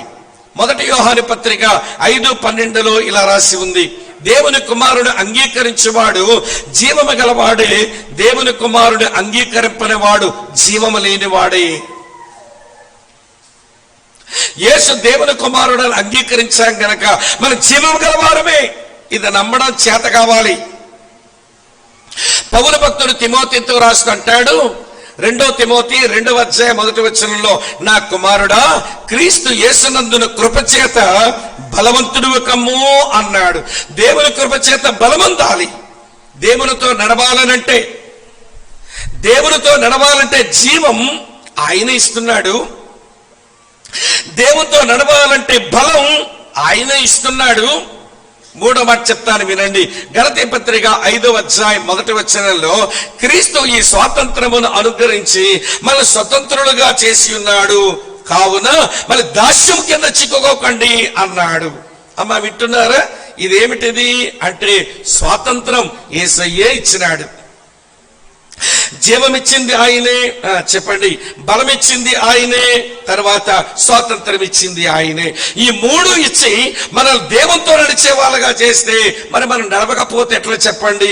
నీకు జీవం రాలేదా? చచ్చి ఉంటివా? నీకు బలము లేదా? నువ్వు రోగగ్రస్తుడు అయితివా? నీకు స్వాతంత్రం లేదా? ఏవో కట్లు కట్టేసుకుని బతుకుతున్నావా? ఏమో మరి దేవునితో నడవలేకపోతున్నారు కొంతమంది ఈ రోజుల్లో. కారణం జీవమన్నా లోపించుండాలి, లేదా బలమన్నా లోపించుండాలి, లేకపోతే ఏదైనా కట్లన్నా మనం కట్టేసుకుని ఉండాలి. ఈ రోజున వినండి ప్రియులారా, దేవునితో నడవకుండా మనలు కట్టుకున్న కట్లు అన్నీ కావు, పాడు కట్లు. వింటున్నారా లేదా? ఏ కట్లండి అని అంటారా? మోటుగా చెప్పేస్తాను, మోమాటం లేకుండా కొలకట్లు కట్టుకోవడం లేదు. యేసు ప్రభు నమ్మినారు, మారు మనసు పొందినారు, ఒకే ఆత్మని కలిగి ఉన్నారు, ఒకే రక్త మాంసాల పాలిభాగస్తులు అంటున్నారు, ఒకే నిరీక్షణ ఉందంటారు, ఒకే సంఘం అంటారు. గాని అమ్మో, వీళ్ళ దగ్గర ఉంటాయండి భయంకరమైన కొలకట్లు. మీరేమనకపోతే చెప్పేస్తాను, మా శ్రీకాకుళంలో ఇంకా ఈ మాయిదార్ రోగం రాలేదు, కానీ విజయనగరం జిల్లాలో కూడా ఉండదు. వైజాగ్ లో కొంచెం అంటింది. అక్కడ నుంచి నెల్లూరుకి వెళ్లే వరకు అమ్మో, ఈ మాయిదార్ రోగం ఎంత గట్టిగా ఉంటుందో. రెడ్డిల పెంతుకోసు సంఘం, చౌదరీల పెంతుకోసు సంఘం, వింటున్నారా? వెలమోలు బ్యాప్టిస్ట్ సంఘం. హరి వినండి ప్రియులారా, సైతాను వలన ఈ దేశంలో స్థాపించబడిన కుల వ్యవస్థను ఛేదరించుకోవాలి మనం. కానీ దాన్నే పెంచి పోషిస్తున్నారంటే మన వాళ్ళు. ప్రభువులకు వచ్చా కూడా వదలరే. వినండి ప్రియులారా, ఇది ఏదో మీ బీసీలమో ఓసీలమో అనుకునే వాళ్ళు ఇది వదలలేదు అనుకుంటే ఏదో వాళ్ళ కులజాడ్యం అనుకుందాం. ఏమంటే షెడ్యూల్ క్యాస్ట్ లో ఉండే వాళ్ళు కూడా ఈ కులజాడ్యం వదలలేదండి. వీళ్ళు కూడా మొహమాటం లేకుండా ముఖం మీద చెప్తానన్నాను. వింటున్నారా? నేను ఒకసారి నెల్లూరు జిల్లాకు వాక్యం చెప్పడానికి వెళ్ళా. అదేమో సన్ రైజ్ వర్షిప్ అంటే ఈస్టర్ రోజున తెల్లవారుజామున జరిగే ఆరాధన. నన్ను ప్రభువులో నడిపించినాను. అక్కడ గాడ్ సర్వెంట్ ఉన్నాడు. తమ్ముడు మీరు వచ్చి వాక్యం చెప్పాలంటే నేను వెళ్ళాను. వెళ్ళేసరికి వింటున్నారా లేదా, ఏమంటే 4 గంటలు అయిపోయింది తెల్లవారుజాము. వాళ్ళు 3:30కే మొదలు పెట్టారు, పాటలు నడుస్తున్నాయి. తమ్ముడు కొంచెం ఫ్రెష్ అయిపోయి స్టేజ్ మీదకి వచ్చేయండి అన్నాడు ఆయన. సరే నేను కొంచెం ఫ్రెష్ అయ్యి బట్టలు మార్చుకొని తిన్నగా స్టేజ్ మీదకి వచ్చున్నాను. పాస్టర్ గారితో పాటు మరికొన్ని కుర్చీలు ఉన్నాయి స్టేజ్ మీద. నేను ఒక పెద్ద ఆయన పక్కన సీట్ ఉంచారు, ఆయన పక్కన కూర్చున్నాను. ఆయన అతని మూతి నా చెవుడి దగ్గర పెట్టి, బాబు సైకిలా రిక్షానా అన్నాడు. ఈడెవడరా సైకిల్ రిక్షాడు? శ్రీకాకుళం నుంచి సైకిల్ మీద వస్తానా నెల్లూరుకి? రిక్షా మీద వస్తానా శ్రీకాకుళం నుంచి? అంకుల్ నేను బస్సులో వచ్చాను అంకుల్, నేను ప్రైవేట్ బస్సులో వచ్చాను అంకుల్ అన్నాను. ఎట్లా చూసినాడు. చూసి కొద్దిసేపు ఆగి మళ్ళీ మూతి నా చెవి దగ్గర పెట్టి అంటాడు, బాబు ఈనాడా వార్త అన్నాడు. ఈడెవడ దిమాగ్ ఖరాబ్ అయింది, ఇలాంటి ప్రశ్నలు అడుగుతాడు దిక్కుమాల ముసలోడు అనిపించింది నాకు. అంకుల్ ఇక పేపరే చదవలేదు అంకుల్ అన్నాను నేను. మళ్ళీ ఒలిమంటట్టుంది ఆయనకి. కొద్దిసేపు ఆగాకంటాడు, బాబు డాక్టరా లాయరా అన్నాడు. నేను ప్రీచర్ అంకుల్ అన్నాను. డాక్టర్ని కాదు, లాయర్ని కాదు, నేను ప్రీచర్ అంకుల్ అన్నాను నేను. అనగానే ఒలిమండిందేమో ఏమండి దిగలిపోయి ఆ ముందు కూర్చున్నాడు స్టేజ్ మీద నుంచి. సరే నాకు వాక్యం ఇచ్చారు, పునరుత్థానం మీద ప్రసంగం చేశాను. బ్రేక్ఫాస్ట్ గా పాస్టర్ గారి ఇంట్లోకి వెళ్ళేసరికి అన్న నా పక్కన కూర్చుని కిందకి వెళ్ళిపోయినాడు కదా, ఎవరా ముసలాయినా పెద్ద అయినా అన్నాను. ఆయన మా చర్చి చైర్మన్ తమ్ముడు అన్నాడు. ఆయనకి ఏమైనా స్క్రూ లూజా అన్నాను నేను. అదేంటి తమ్ముడు అలాగనేసావు అన్నాడు. లేకపోతే ఏంటన్నా, మూతేమో చెవు దగ్గర పెట్టి 3 ప్రశ్నలు అడిగినాడు. ఏ ప్రశ్న సరైన ప్రశ్న కాదన్నా. నేను ఏం జవాబిచ్చానో ఆయన ఒలిమండి దిగెళ్ళిపోయాడు అన్నా. ఏం ప్రశ్న అడిగినాడు తమ్ముడు అన్నాడు ఆసక్తితో. ఏం లేదన్నా, ముందు అడిగినాడు సైకిలా రిక్షా అన్నాడన్నా. నువ్వే చెప్పావు తమ్ముడు అన్నాడు. నేను బస్సులో వచ్చాను అంకుల్ అన్నానన్నా అన్నాడు. ఈయన పగలబడి నవ్వుతున్నాడు. ఏంటన్నా నవ్వుతున్నారంటే తర్వాత ఏమడిగినాడు అన్నాడు.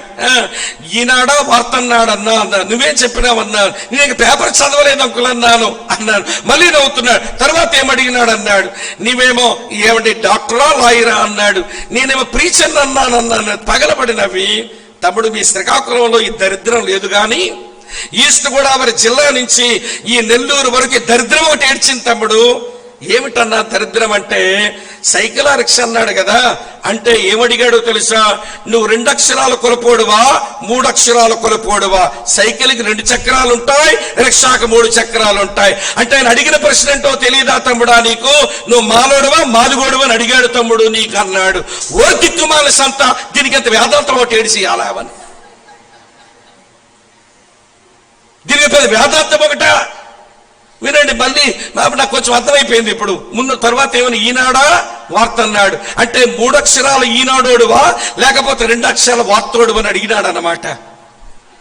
చెప్పులు సుతన్నాలేనట్టు క్రైస్తవుల్ని సిగ్గుమాలినోళ్ళు సంఘాలు తగలబడ్డారు, ఇట్లా తయారయ్యారు. వింటున్నారా మీరు? తర్వాత ఏమన్నాడు? డాక్టరా లాయర్ అన్నాడు. లాయర్ అంటే నల్లకోటేస్తాడట, డాక్టర్ అంటే తెల్లకోటేస్తాడట. మాది కులస్తులేమో తెల్లగుంటారట, మాల కులస్తులు కొంచెం నల్లగుంటారట. నువ్వు మాలోడువా మాదిగోడువా అని అడిగాడు తమ్ముడు అన్నాడు. నాకు నిజంగానే కోపం ఎక్కింది. సరే ఆదివారం ఆరాధన, సోమవారం రిట్రీట్ పెట్టినారు. రిట్రీట్ లో మార్నింగ్ నేను ఒక మెసేజ్ ఇవ్వాలి. ఆ మార్నింగ్ మెసేజ్ లో ఒక పెద్ద ఆయన అన్నమాట ఇలా చెప్పాను. కులము నేను విసర్జించిన మలము ఈ క్రైస్తవులు ఎందుకో 4తో నాకుతున్నారని పెద్ద ఆయన అన్నాడు అని గట్టిగా చెప్పేశాను. అసలే నాకు కొత్తలాడిపోతుంది లోపల. చెప్పకుండా ఎట్లా పోతాను నేను శ్రీకాకుళానికి? కులము నేను విసర్జించిన మలము వీళ్ళు ఈ క్రైస్తవులు ఎందుకో 4తో నాకుంటున్నారని ఒక పెద్ద ఆయన అన్నాడు. కంచె అయ్యలే దాని గురించి ఇలా మాట్లాడాడని చెప్పేసి, సరే ఏమంటే మాకు లంచ్ బ్రేక్ వచ్చింది. తర్వాత మళ్ళీ మీటింగ్ ఉంటుంది. వింటున్నారా లేదా? లంచ్ బ్రేక్ లో ప్లేట్లో నేను భోజనం తింటున్నాను. ఈ ముసలోడు నా దగ్గరకు వస్తాడేమో సంగతి తేల్చుదామని నాకుంది. నిజంగానే ప్లేట్ పెట్టుకొని దగ్గరకు వచ్చి నవ్వుతా, స్వామిబాబు చాలా మంచి వాక్యం చెప్పేవయ్యా, చాలా మంచి ప్రసంగం చేసినావన్నాడు. పొగుడుతున్నాడు. ఎట్రా బాబు చచ్చిపోవాలాడు నన్ను చూసి అని నా లోపల నేను అనుకుంటే అంటాడు, చాలా బాగా చెప్పినావు, కానీ ఒక విషయం నీకు తెలియాలి, నువ్వు విన్నన్నా చెప్పు, మా ఈనాడు సర్క్యులేషన్ ఎక్కువ అన్నాడు.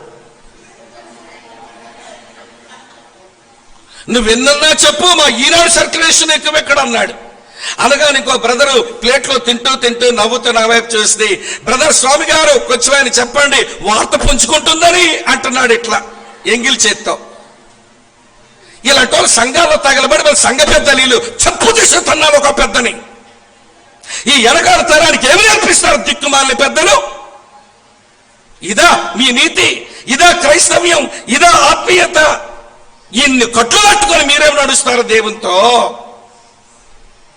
గుండె మండిపోతుందండి. రాబోతున్న ఈ క్రైస్తవ నూతన తరానికి ఏం విలువ మిగిల్చారు ఈ పెద్దలు, ఏమి ఆత్మీయత మిగిల్చారు ఈ పెద్దలు అన్న బాధేస్తుంది. నేను గట్టిగా చెప్పానని బాధపడకండి. ఇది క్రైస్తవ్యాన్ని మొక్కలు చేసేస్తుందండి.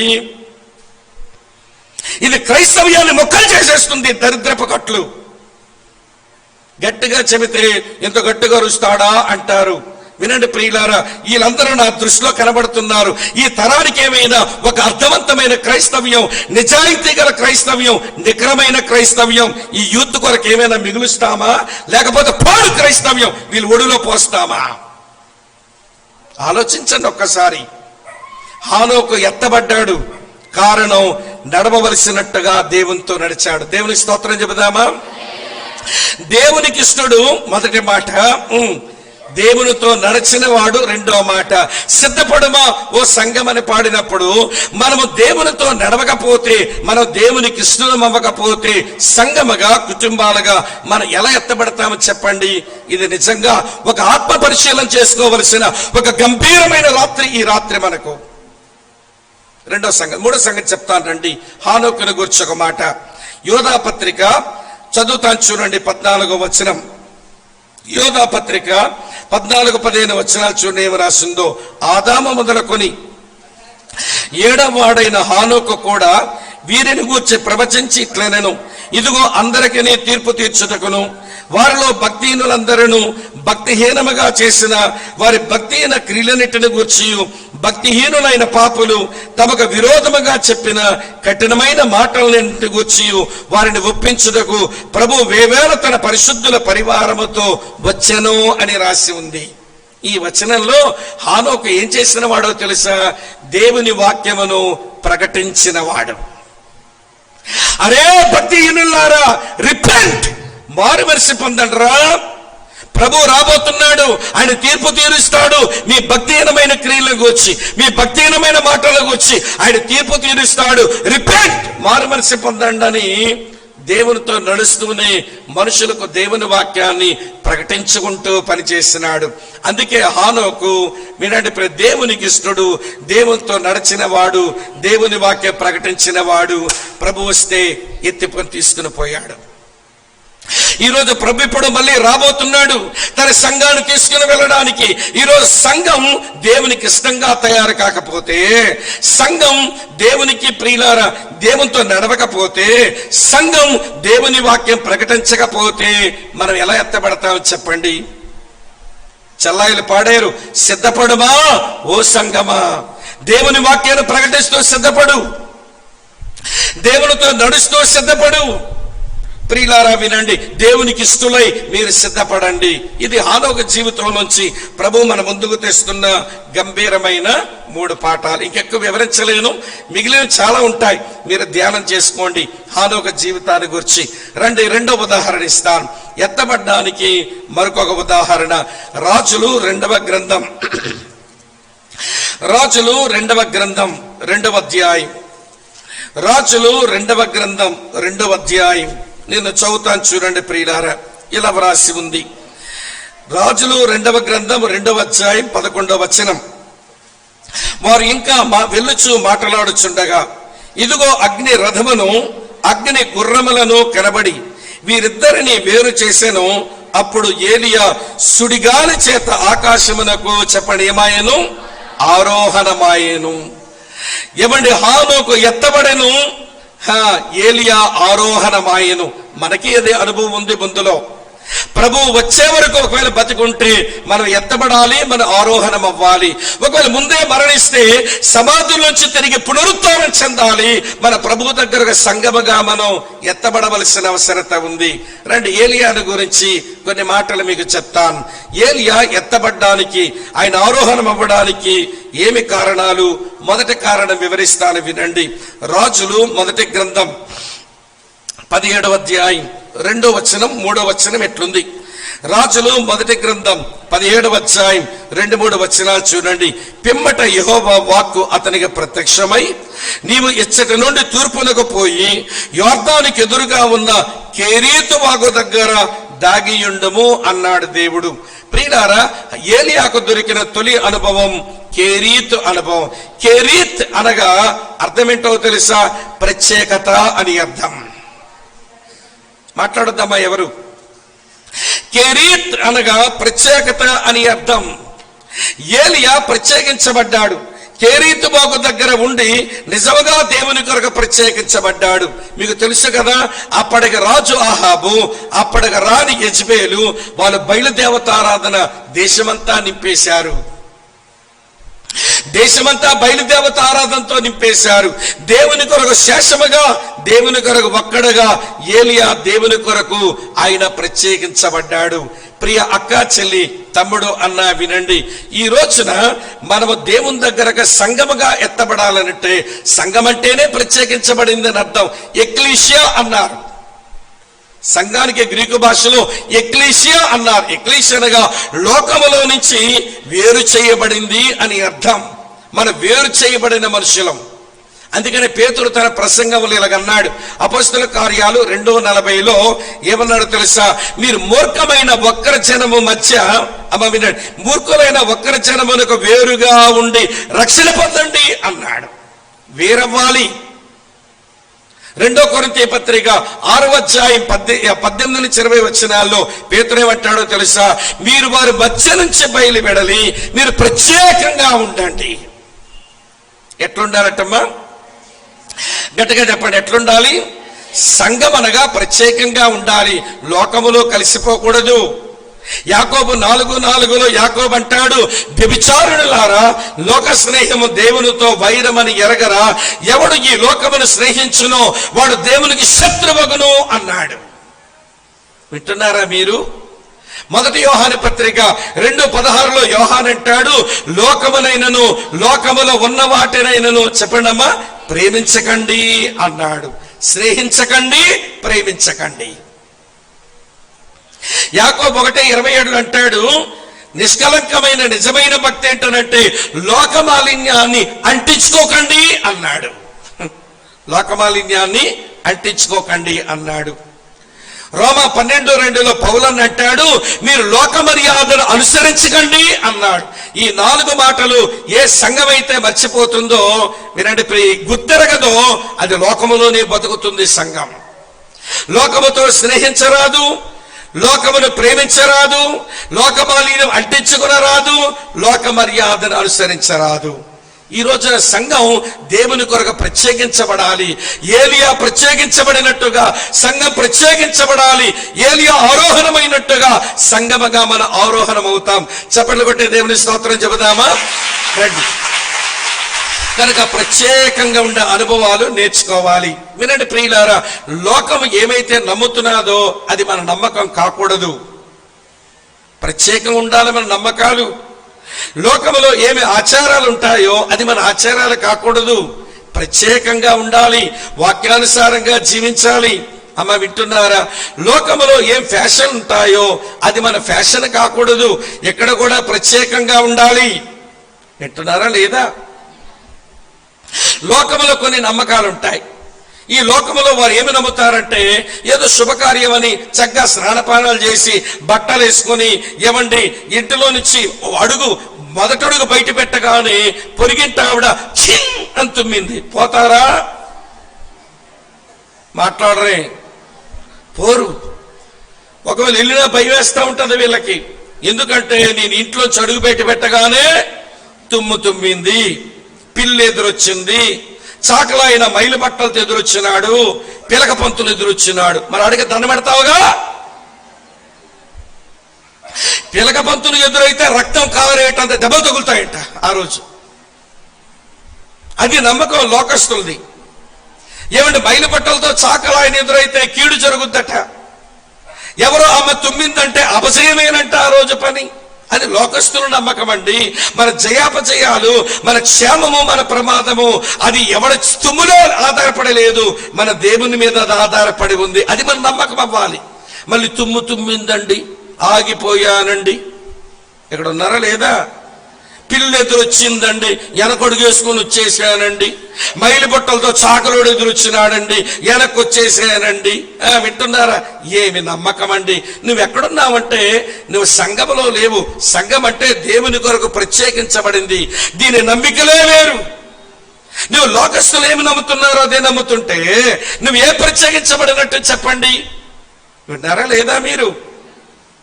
లోకము నమ్మకాలు, మన నమ్మకాలు చాలా ప్రత్యేకంగా ఉండాలి. లేకపోతే లోకానికి మనకి పెద్ద వ్యత్యాసమే లేదు.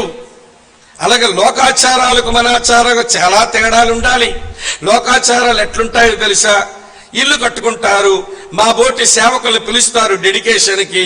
మేము తెల్ల ప్యాంటు తెల్ల చొక్కా వేసుకుని వచ్చేసి పరిశుద్ధ పరిశుద్ధ పరిశుద్ధ ప్రభుని పాట పాడేసి మంగళమే యేసునకు మనుజావ తారునకు అని ఒక పాట పాడేసి రెబ్బను కత్తిరించి ఒక్కొక్క గదిలో ప్రార్థన చేసుకుని వెళ్తుంటాం. నీ వంటగది దగ్గరికి వచ్చేసరికి ఆల్రెడీ వంట వండేసి ఉంటావు. నువ్వు ఆల్రెడీ వంట అయిపోయింది. అక్కడ ఏం చేసినారమ్మా? ఇప్పుడే కదా ఆ గది రెబ్బను కత్తిరించి వచ్చావు ఒక గదిలో. ఏంటి అప్పుడే వంట అయిపోయింది? పాలు పొంగించాము అయ్యగారు. ఏం పొంగించారట? పాలు ఎందుకమ్మా పొంగించి నేలపాలు చేశారంటే, నేలపాలు చేయలేదండి, పరమాన్నం ఉండేయమండి. ఏదమ్మా మరి పరమాన్నం మాకు కూడా పెట్టరాదంటే, లేదండి 5 ముత్తైదువులు పెట్టాలండి. ఎందుకు పెట్టాలట? ఈ 5 ముత్తైదువులు కడుపులు చల్లగా చేస్తే ఈ ఉడిలో చల్లగా ఉంటుందట. మరి అయ్యగారు ఎందుకు, మేమెందుకు, వాక్యం ఎందుకు, ప్రార్థన ఎందుకు? 5 ముత్తైదువులకి పరమాన్నం పెట్టి కడుపు నింపరాదా? వింటున్నారా లేదా? మీకు తెలుసో తెలియదో 5 పరమాన్నం బాగా తిన్నాక అందులో ఒక ఆవిడికి నువ్వు మంచి ఇల్లు కట్టడం నచ్చి ఉండదు. ఆవిడ ఏమనుకునే పొద్దు తెలుసా? ఇలా చూసి, ఈ ముద్రష్టపదం ఎంత మంచి ఇల్లు కట్టి నీ ఇల్లు కోలా అని పోద్ది. శపించుకుంటూ పోద్ది నీ ఇంట్లో నుంచి. నీకు ఆశీర్వాదం వచ్చిందా, శాపవచనం వచ్చిందా నీ ఇంట్లో? మరి దేవుని సేవకుడు వచ్చాడు, వాళ్ళు పాలు పొంగిస్తారు. కానీ మా అయ్యగారు వాక్యమనే పాలు పొంగిస్తారు, ప్రార్థన చేస్తారు, నా ఇల్లు దేవునికి ప్రతిష్ఠిస్తారు, దేవుని ఆత్మ సంచారం మా ఇంట్లో ఉంటుంది, మా ప్రార్థనలో దేవుడు ఆలకిస్తాడు, వాక్యంతో మాతో మాట్లాడతాడు, దేవుని సేవకులతో జరగాలి ఈ పనిని మానేసి లోకస్తులు ఎట్లా పాలు పొంగించుతారో నువ్వు అట్లే పొంగి ఏం మారావు? వల్లకాడంటే శూన్యమని. అమ్మ వింటున్నారా? నమ్మకంలో ప్రత్యేకత లేకపోయి, ఆచారాల్లో కూడా ప్రత్యేకత లేకపోయి. వింటున్నారా లేదా? ఫ్యాషన్లో ఏమైనా ప్రత్యేకత ఉందా మనకి? నమ్రతతో ఎవడ తగుమాత్రపు అలంకరణతో జాగ్రత్తగా మర్యాద ఉండవాలి. మీరు బాగున్నారులేండి మీ ఊరోళ్ళు. ఇదే మా విశాఖపట్నంలో వాక్యం చెప్పాలే గాని మా ఎదురు కూర్చున్న ఆడపిల్లలు, మా ఇచ్చాపురంలో పెద్ద పెద్ద కోతులు ఉంటాయి. ఆ కోతులు వెనకాల 2 సీట్లు ఎర్రగా ఉంటాయి.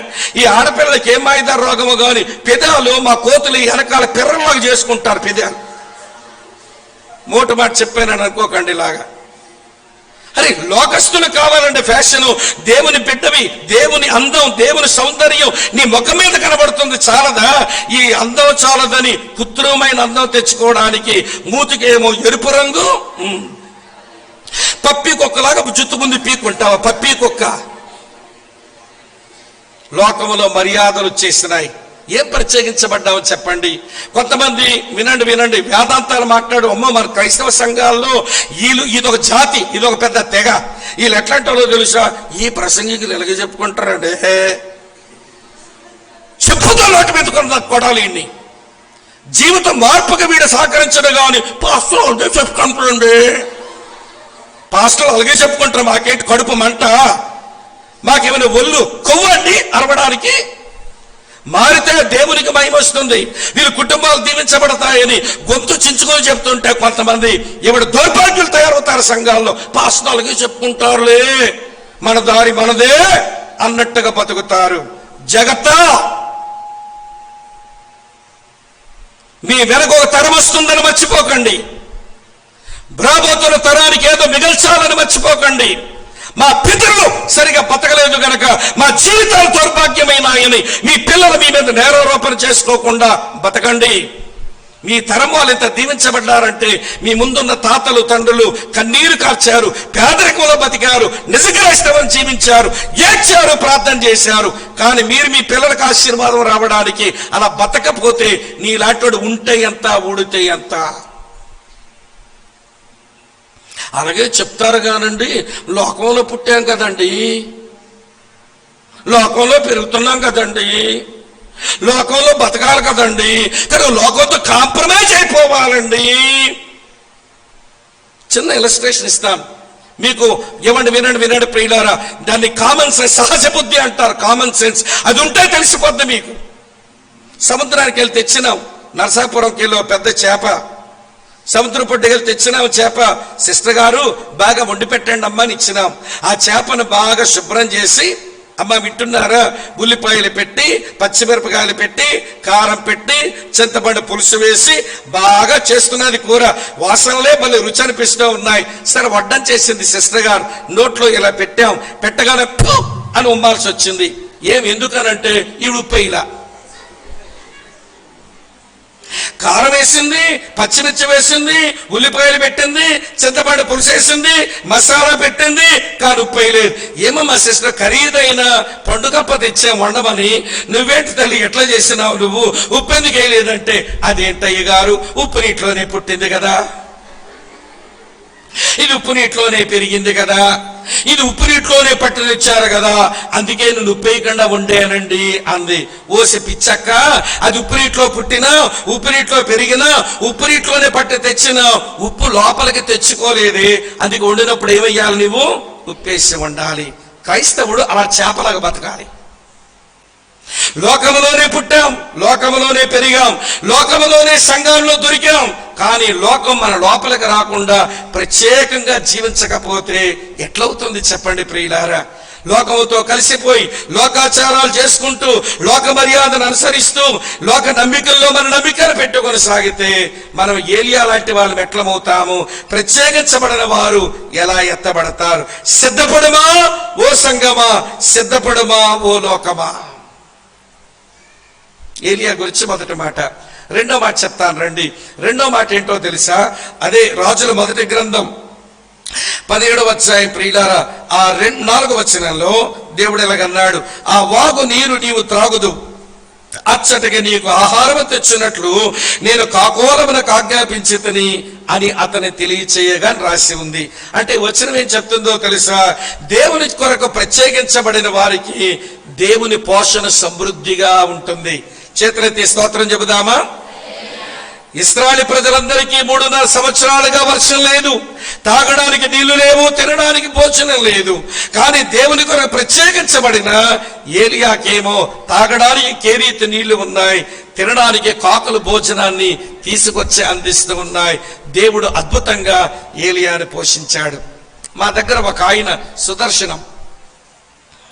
సుదర్శనం ప్రభువుని నమ్మాడు.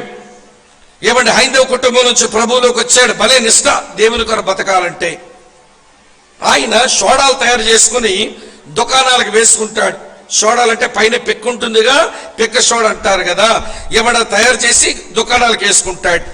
సరే ఊరు వాళ్ళు వచ్చి, మేము ఆ దేవతకు ఏదో చేస్తున్నాము, మేము ఆ దేవత పేరు మీద కార్యక్రమాలు చేస్తున్నాము, డబ్బులు చందా అన్నారు. సుదర్శనం అన్నాడు, మీరు రోడ్డు వేస్తానని చెప్పండి, నేను నా వంతు నేను డబ్బులు ఇస్తాను.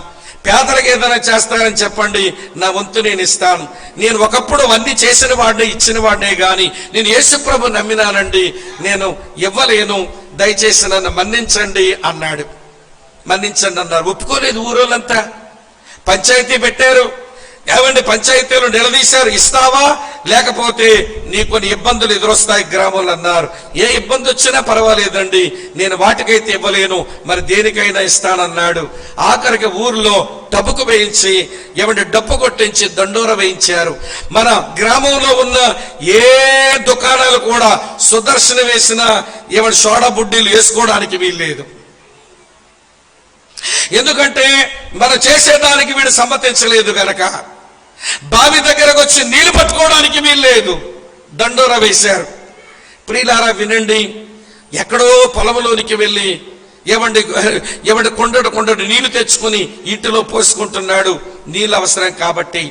కానీ సోడాలు తయారు చేస్తున్నాడు, ఏ దుకాణం వాళ్ళు కూడా వేసుకోవడం లేదు, ఆదాయం లేదు, పేదరికం వచ్చేస్తున్నది, ఇబ్బందులు వచ్చేస్తా ఉన్నాయి. ఆ పక్క గ్రామానికి ఈ సంఘటన తెలిసింది.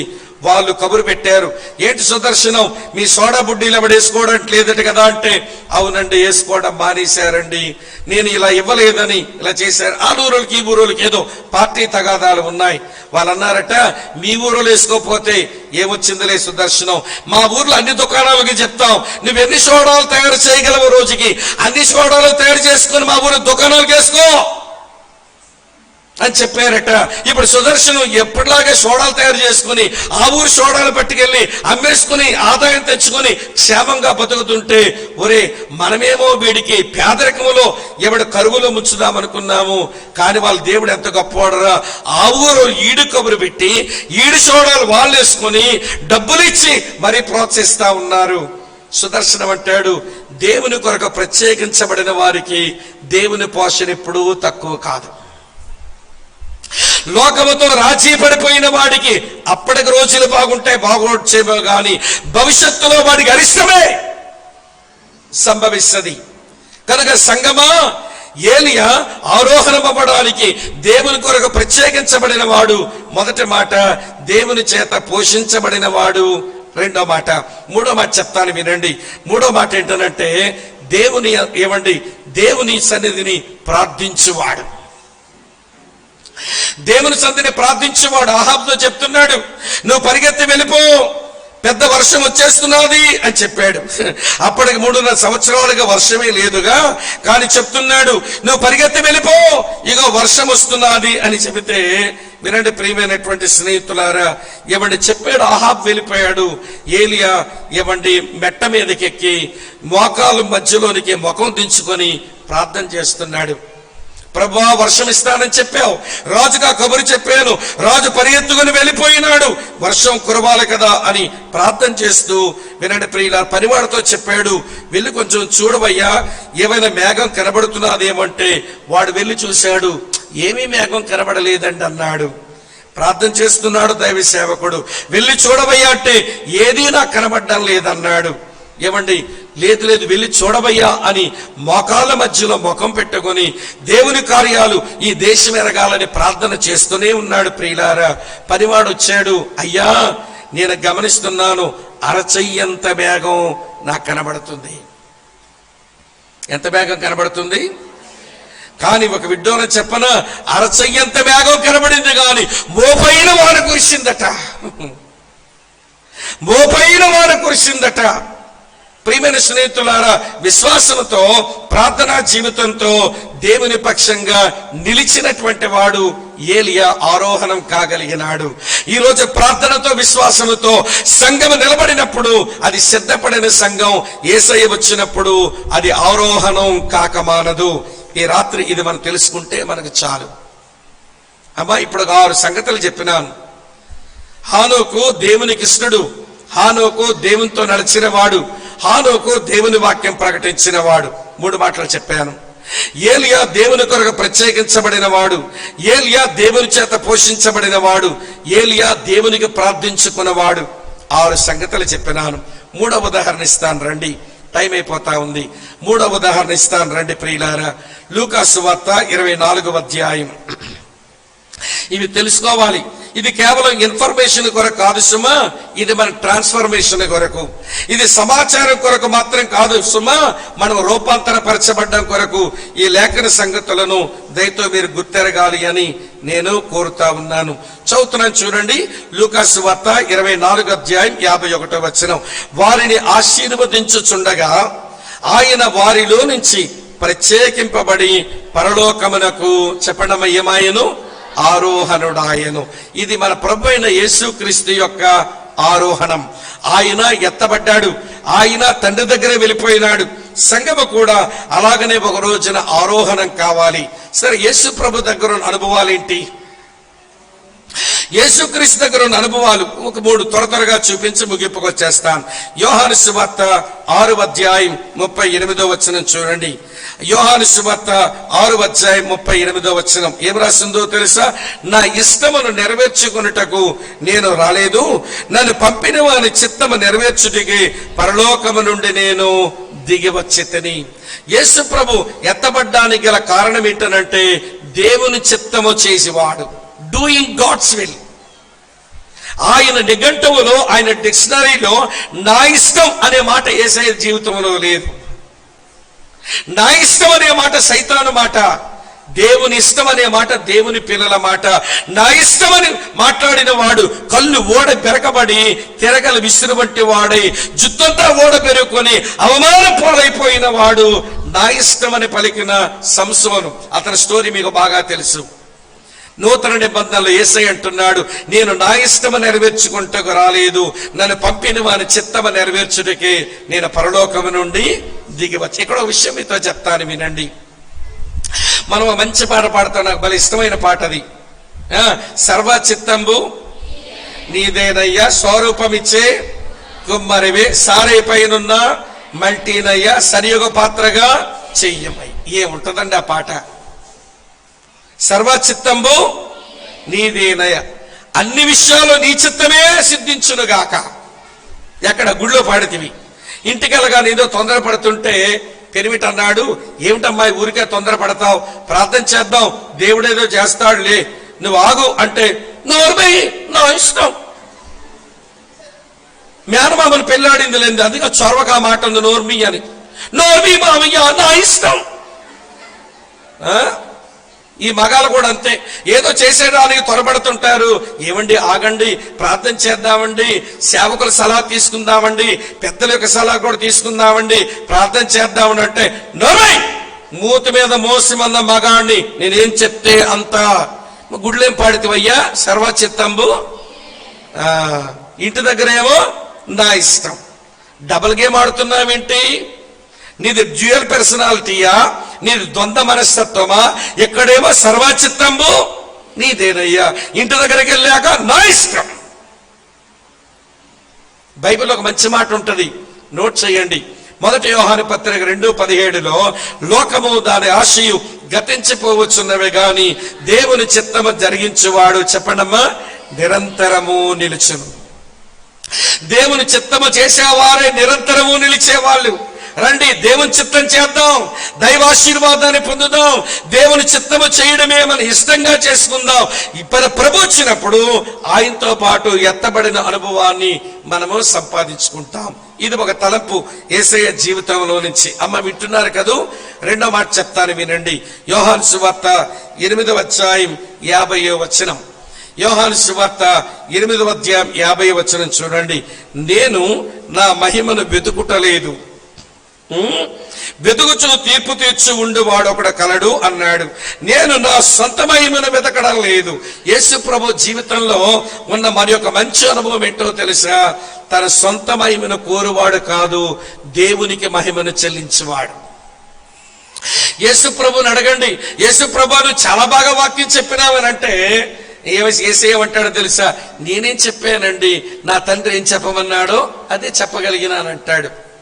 యేసు ప్రభువా భలే కార్యాలు చేసినావు కదయ్యా నీవనంటే, నేనేమి చేశానండి, నా తండ్రి నాకేమి సామర్థ్యం ఇచ్చాడో ఆ పనే నేను చేశాను అంటాడు. ఆయన సొంత మహిమను కోరేవాడు కాదు, అతను దేవుని మహిమపరిచే మనస్తత్వం ఉన్నవాడు. ఈరోజు క్రైస్తవులకు వినండి ప్రియులారా, సొంత మహిమలు ఎంత కావాలో చెప్పలేం. అంతెందుకు మన బ్రదర్ యేసుదాస్ గారు వందన సమర్పణలో ఎప్పటికీ ఎవరి పేరు మర్చిపోయి ఉండడం, అప్పుడు గుండె దులిచేస్తూ ఉంటుంది. మీరు కనబడ్డామా, ఏమన్నా మనం కనబడ్డామా, బ్రదర్ మన పేరు చెప్పలేదు, వందన సమర్పణలో మన పేరు చెప్పలేదు. అప్పుడు కొత్త కొత్త ఆడిపోయిన వాళ్ళు ఎవరు ఉంటుంటారు ఇక్కడ, నాకు తెలుసు, ఖచ్చితంగా ఉండే ఉంటారు.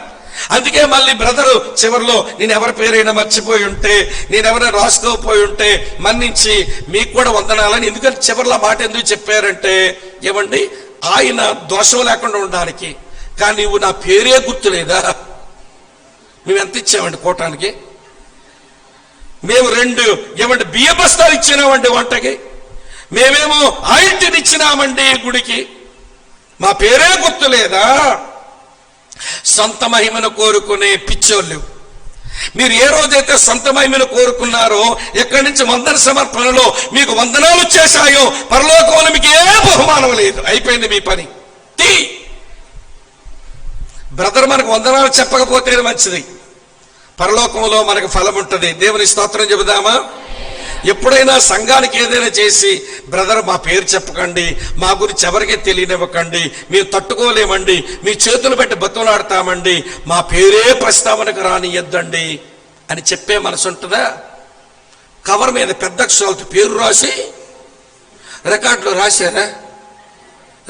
రాశారా? మళ్ళీ నిలబడినప్పుడు నా పేరు చెప్పాలా అంటే, ఇవ్వని వాళ్ళు ప్రోత్సహించడం కొరకు వీళ్ళు ఇక్కడ చదవడం నేను తప్పు పట్టడం లేదు, కానీ చదివించుకునే చదివింపులు ఉన్నాయే, నీ దిక్కుమాలిన జబ్బు, నీకు ఏ ఫలము లేదు పరలోకంలో. నువ్వే పోగొట్టుకుంటున్నావు. వింటున్నారా లేదా? మా దగ్గర ఒక సామెత ఉంటుంది, ఏమనుకోకండి, చెప్తాను వినండి. కూరక తాలింపు, బట్టగా జాడింపు, తెలుగోడికి పొగిడింపు, లేకపోతే బతకలేరు. ఏంటమ్మా? కూరకి ఏం కావాలి? బట్టకి ఏం కావాలి? తెలుగోడికి ఏం కావాలి? నేను తెలుగోడినే లేండి. ఏం కావాలి?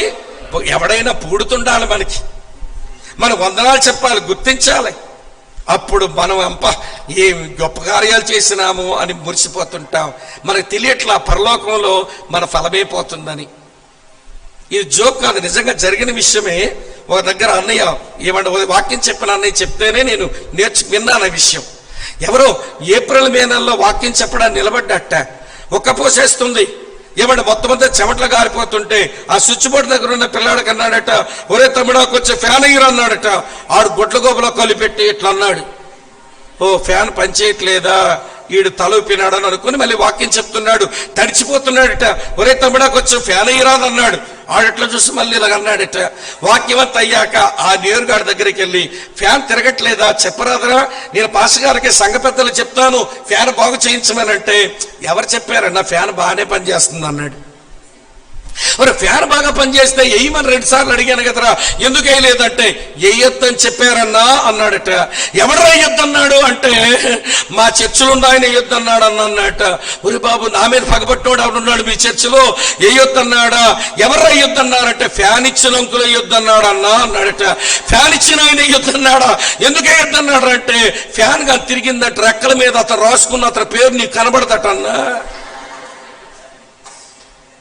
నువ్వు ఫ్యాన్ ఇచ్చింది నీ పేరు కనబడ్డానిక, లేకపోతే సేవకుడికి గాలి రావడానిక? అమ్మా అర్థమవుతుందా? సొంత మహిమను కోరుకునేవారు వీళ్ళకి బట్రోసులు ఉండాలి, పొగుడుతుండాలి. పరలోకములో ఫలం పోగొట్టుకుంటామన్న కించెత్తు భయం కూడా లేకుండా, మమ్మల్ని పొగడరా, మమ్మల్ని గుర్తించరా, మా పేరు తెలియదా, మా 100 సమర్పణలో మా పేరు చెప్పలేదని అలిగిపోతారేంటి? అమ్మ వింటున్నారా? ఒక ఆయన ప్రార్థన నేను ఎరుగుదును, అది నా గుండె మీద బాగా ముద్రించబడిపోయింది. ప్రతిరోజు ప్రార్థన చేస్తాడట. ఆ ప్రార్థన ఏంటో తెలుసా? ప్రభువా, అందరూ కాలు తుడుచుకుని ఒక గోని పట్టలాగా నీ మందిరములో నన్ను వాడుకోనాయనా, నాకంతే చాలు. Lord, use me as a footmat in your church, that is enough for me. ఈ ప్రార్థన చేసుకున్నాడు సాధారణమైన వాడు కాదు. 20వ శతాబ్దపు ప్రవక్త అని ప్రపంచం చేత పిలువబడిన A.W. టోజర్ అనే భక్తుడు ప్రతిరోజు అదే ప్రార్థన. వినండి ప్రియులారా, ఇవ్వండి, అందరికీ వందనాలు చెప్పాం. ఇప్పుడు అన్నగారు కూడా చెప్పినారు వందనాలు.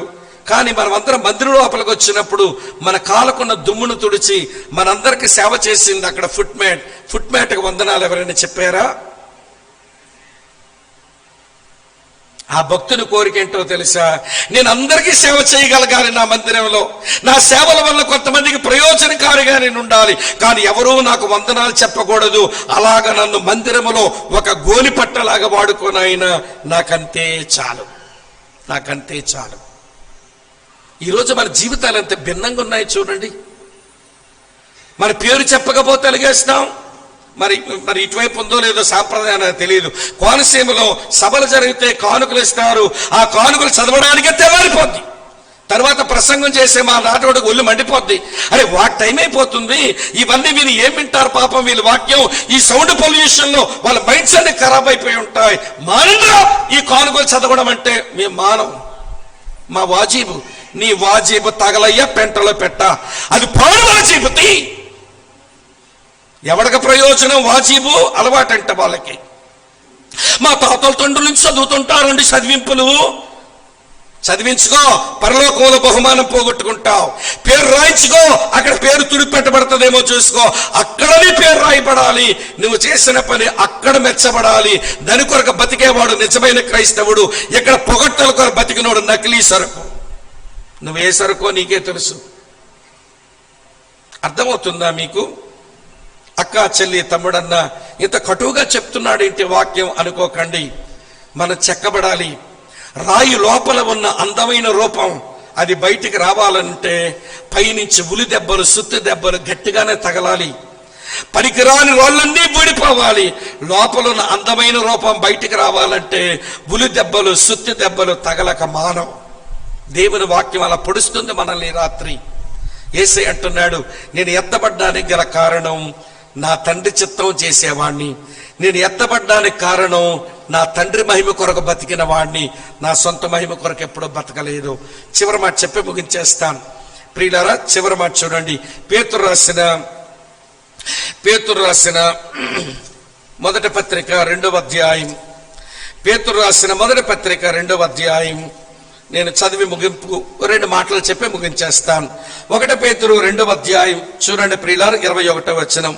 క్రీస్తు కూడా మీ కొరకు బాధపడి మీరు తన అడుగు జాడల యందు నడుచుకున్నట్లు అవ చెప్పండి చెల్లి, మీకు మాదిరి ఉంచిపోయాను. యేసు దేవుని చిత్తము చేసిన వాడు, యేసు దేవుని మహిమపరిచిన వాడు, యేసు దేవుని పిల్లలకు మాదిరి మిగిల్చిన వాడు. మన ఆరోహణం కావాలనంటే మన చచ్చిపోయే లోపుగా మన జీవిత మాదిరి మిగిల్చి వెళ్ళిపోదాం. అమ్మ ఆలకిస్తున్నారా? నేను అప్పుడప్పుడు అడుగుతాను, నేను సేవకులను అడుగుతాను సేవకుల కూడికలో, సేవకుడా నీవు ఎవరి మాదిరిని అనుసరిస్తున్నావు? నీవు ఎవరికి మాదిరి మిగులుస్తున్నావు? నీకు ఎవడ మాదిరి, నువ్వు ఎవరికి మాదిరి? క్రైస్తవుడు అంటేనే మోడల్ లోకానికి. ఎవరు మాదిరిని అనుసరిస్తాడు, మరి ఒక మాదిరిని మిగులుస్తాడు, వాడు క్రైస్తవుడు. కాక చెల్లి తమ్ముడన్నా వినండి, ఒక మాట అడుగుతాను. నువ్వు ఎవరి మాదిరిగా పెట్టుకున్నావు? నువ్వు ఎవరికి మాదిరి మిగులుస్తావు? నేను గొప్ప కొరకు చెప్పడం లేదు, దేవుని సముఖ ముందు వాక్య వేదిక దగ్గర నుండి చెబుతున్నాను. మా అసెంబ్లీ మందిరానికి వచ్చి అడగండి, మీరు ఎవరిని మాదిరిగా పెట్టుకుంటారని. వాళ్ళ దగ్గర జవాబులు వస్తాయి. తిండి తినడంలో, బట్టలు వేసుకోవడంలో, నడవడంలో, సమయాన్ని ఉపయోగించుకోవడంలో, కష్టపడడంలో, దేవుని పని చేయడంలో, సాక్ష్యం ఇవ్వడంలో, వాక్యం చెప్పడంలో ఎవరైనా మీకు మాదిరి ఉన్నారని అడగండి. నేను అర్చించడానికి చెప్పడం లేదు, నాకు ఆ మంటుంది. నేను మా ప్రియులకు నేనేదైనా మాదిరి మిగిల్చాలి సేవకుడిగా.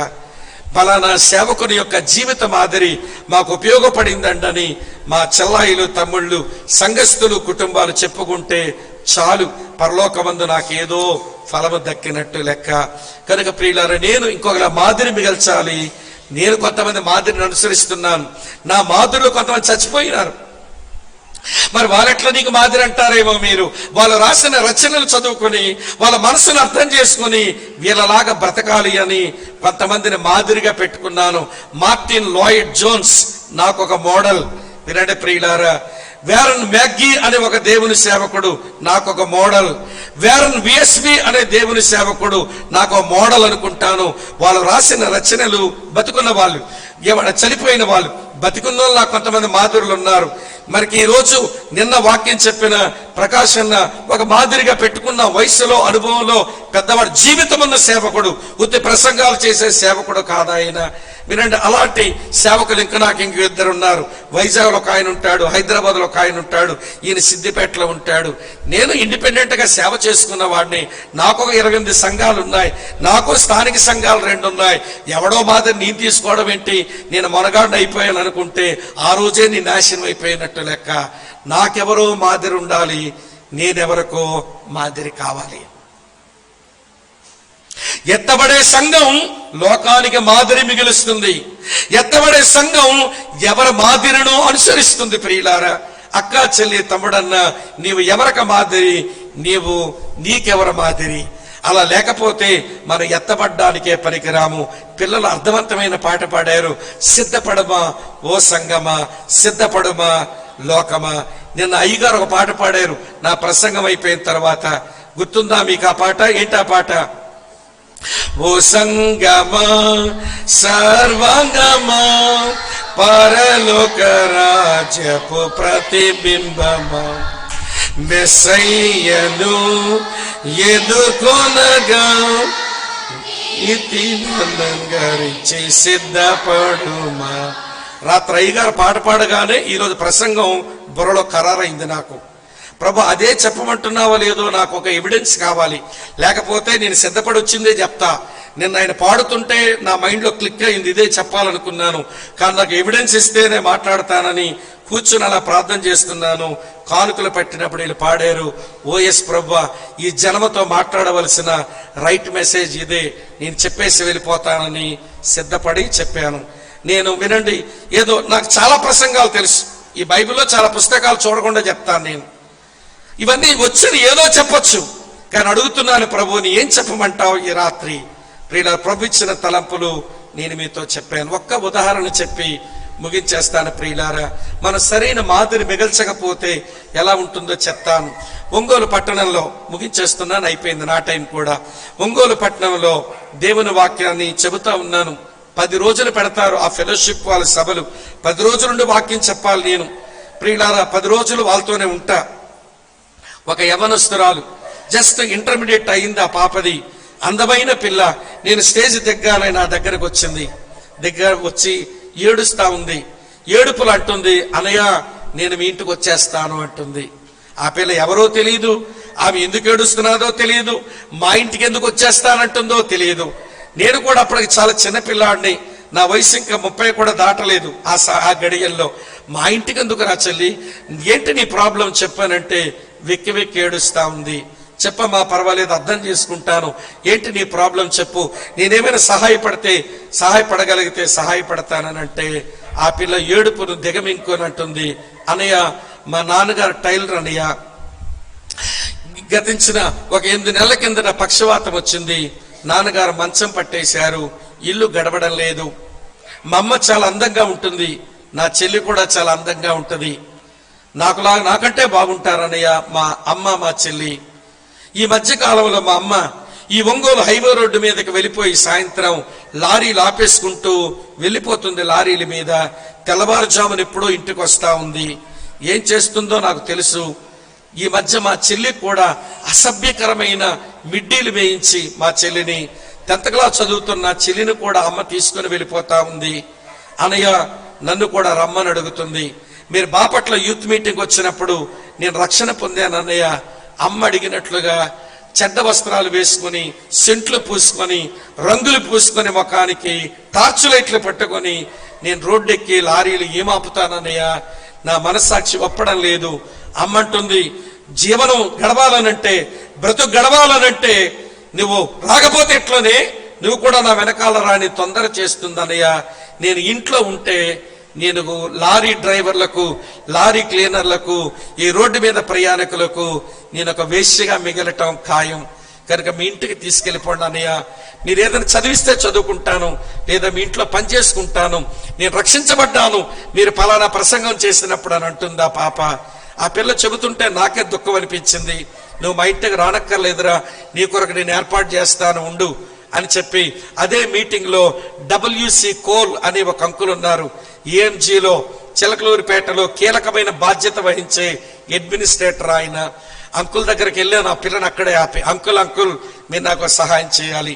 ఏంటి నాన్న, నాకు బాగా సన్నిహితము ఆ కుటుంబం. ఏంటి నాన్న స్వామి అని అంటే, ఒక చెల్లి ఇలాంటి పరిస్థితిలో ఉంది, మీరు చిలకలూరిపేటలో పెట్టండి, చదివించండి, ఏమైనా డబ్బులు అవసరమైతే నాకు కలిగిన దాంట్లో ఇస్తాను, కానీ మీరు ఆ పిల్లని చదివించగలరు అంకుల్, చదివించండి అంకుల్ అంటే, తప్పకుండా బాబు, ఏంటి ఆ పిల్లని రమ్మను, నేను అన్ని ఏర్పాట్లు చేస్తానన్నాడు. ఆ పిల్లని తీసుకొచ్చి WC కోల్ అంకుల్ పరిచయం చేశాను. ప్రియులారా, ఆయన అదే రాత్రి సరే మీ అమ్మగారికి ఏదో ఉత్తరం ఏదో రాయు, తర్వాత సావధానంగా చెప్పుకుందువు గానని ఆ పిల్లని తీసుకొచ్చి ఏఎంజీలో ఉంచాడు.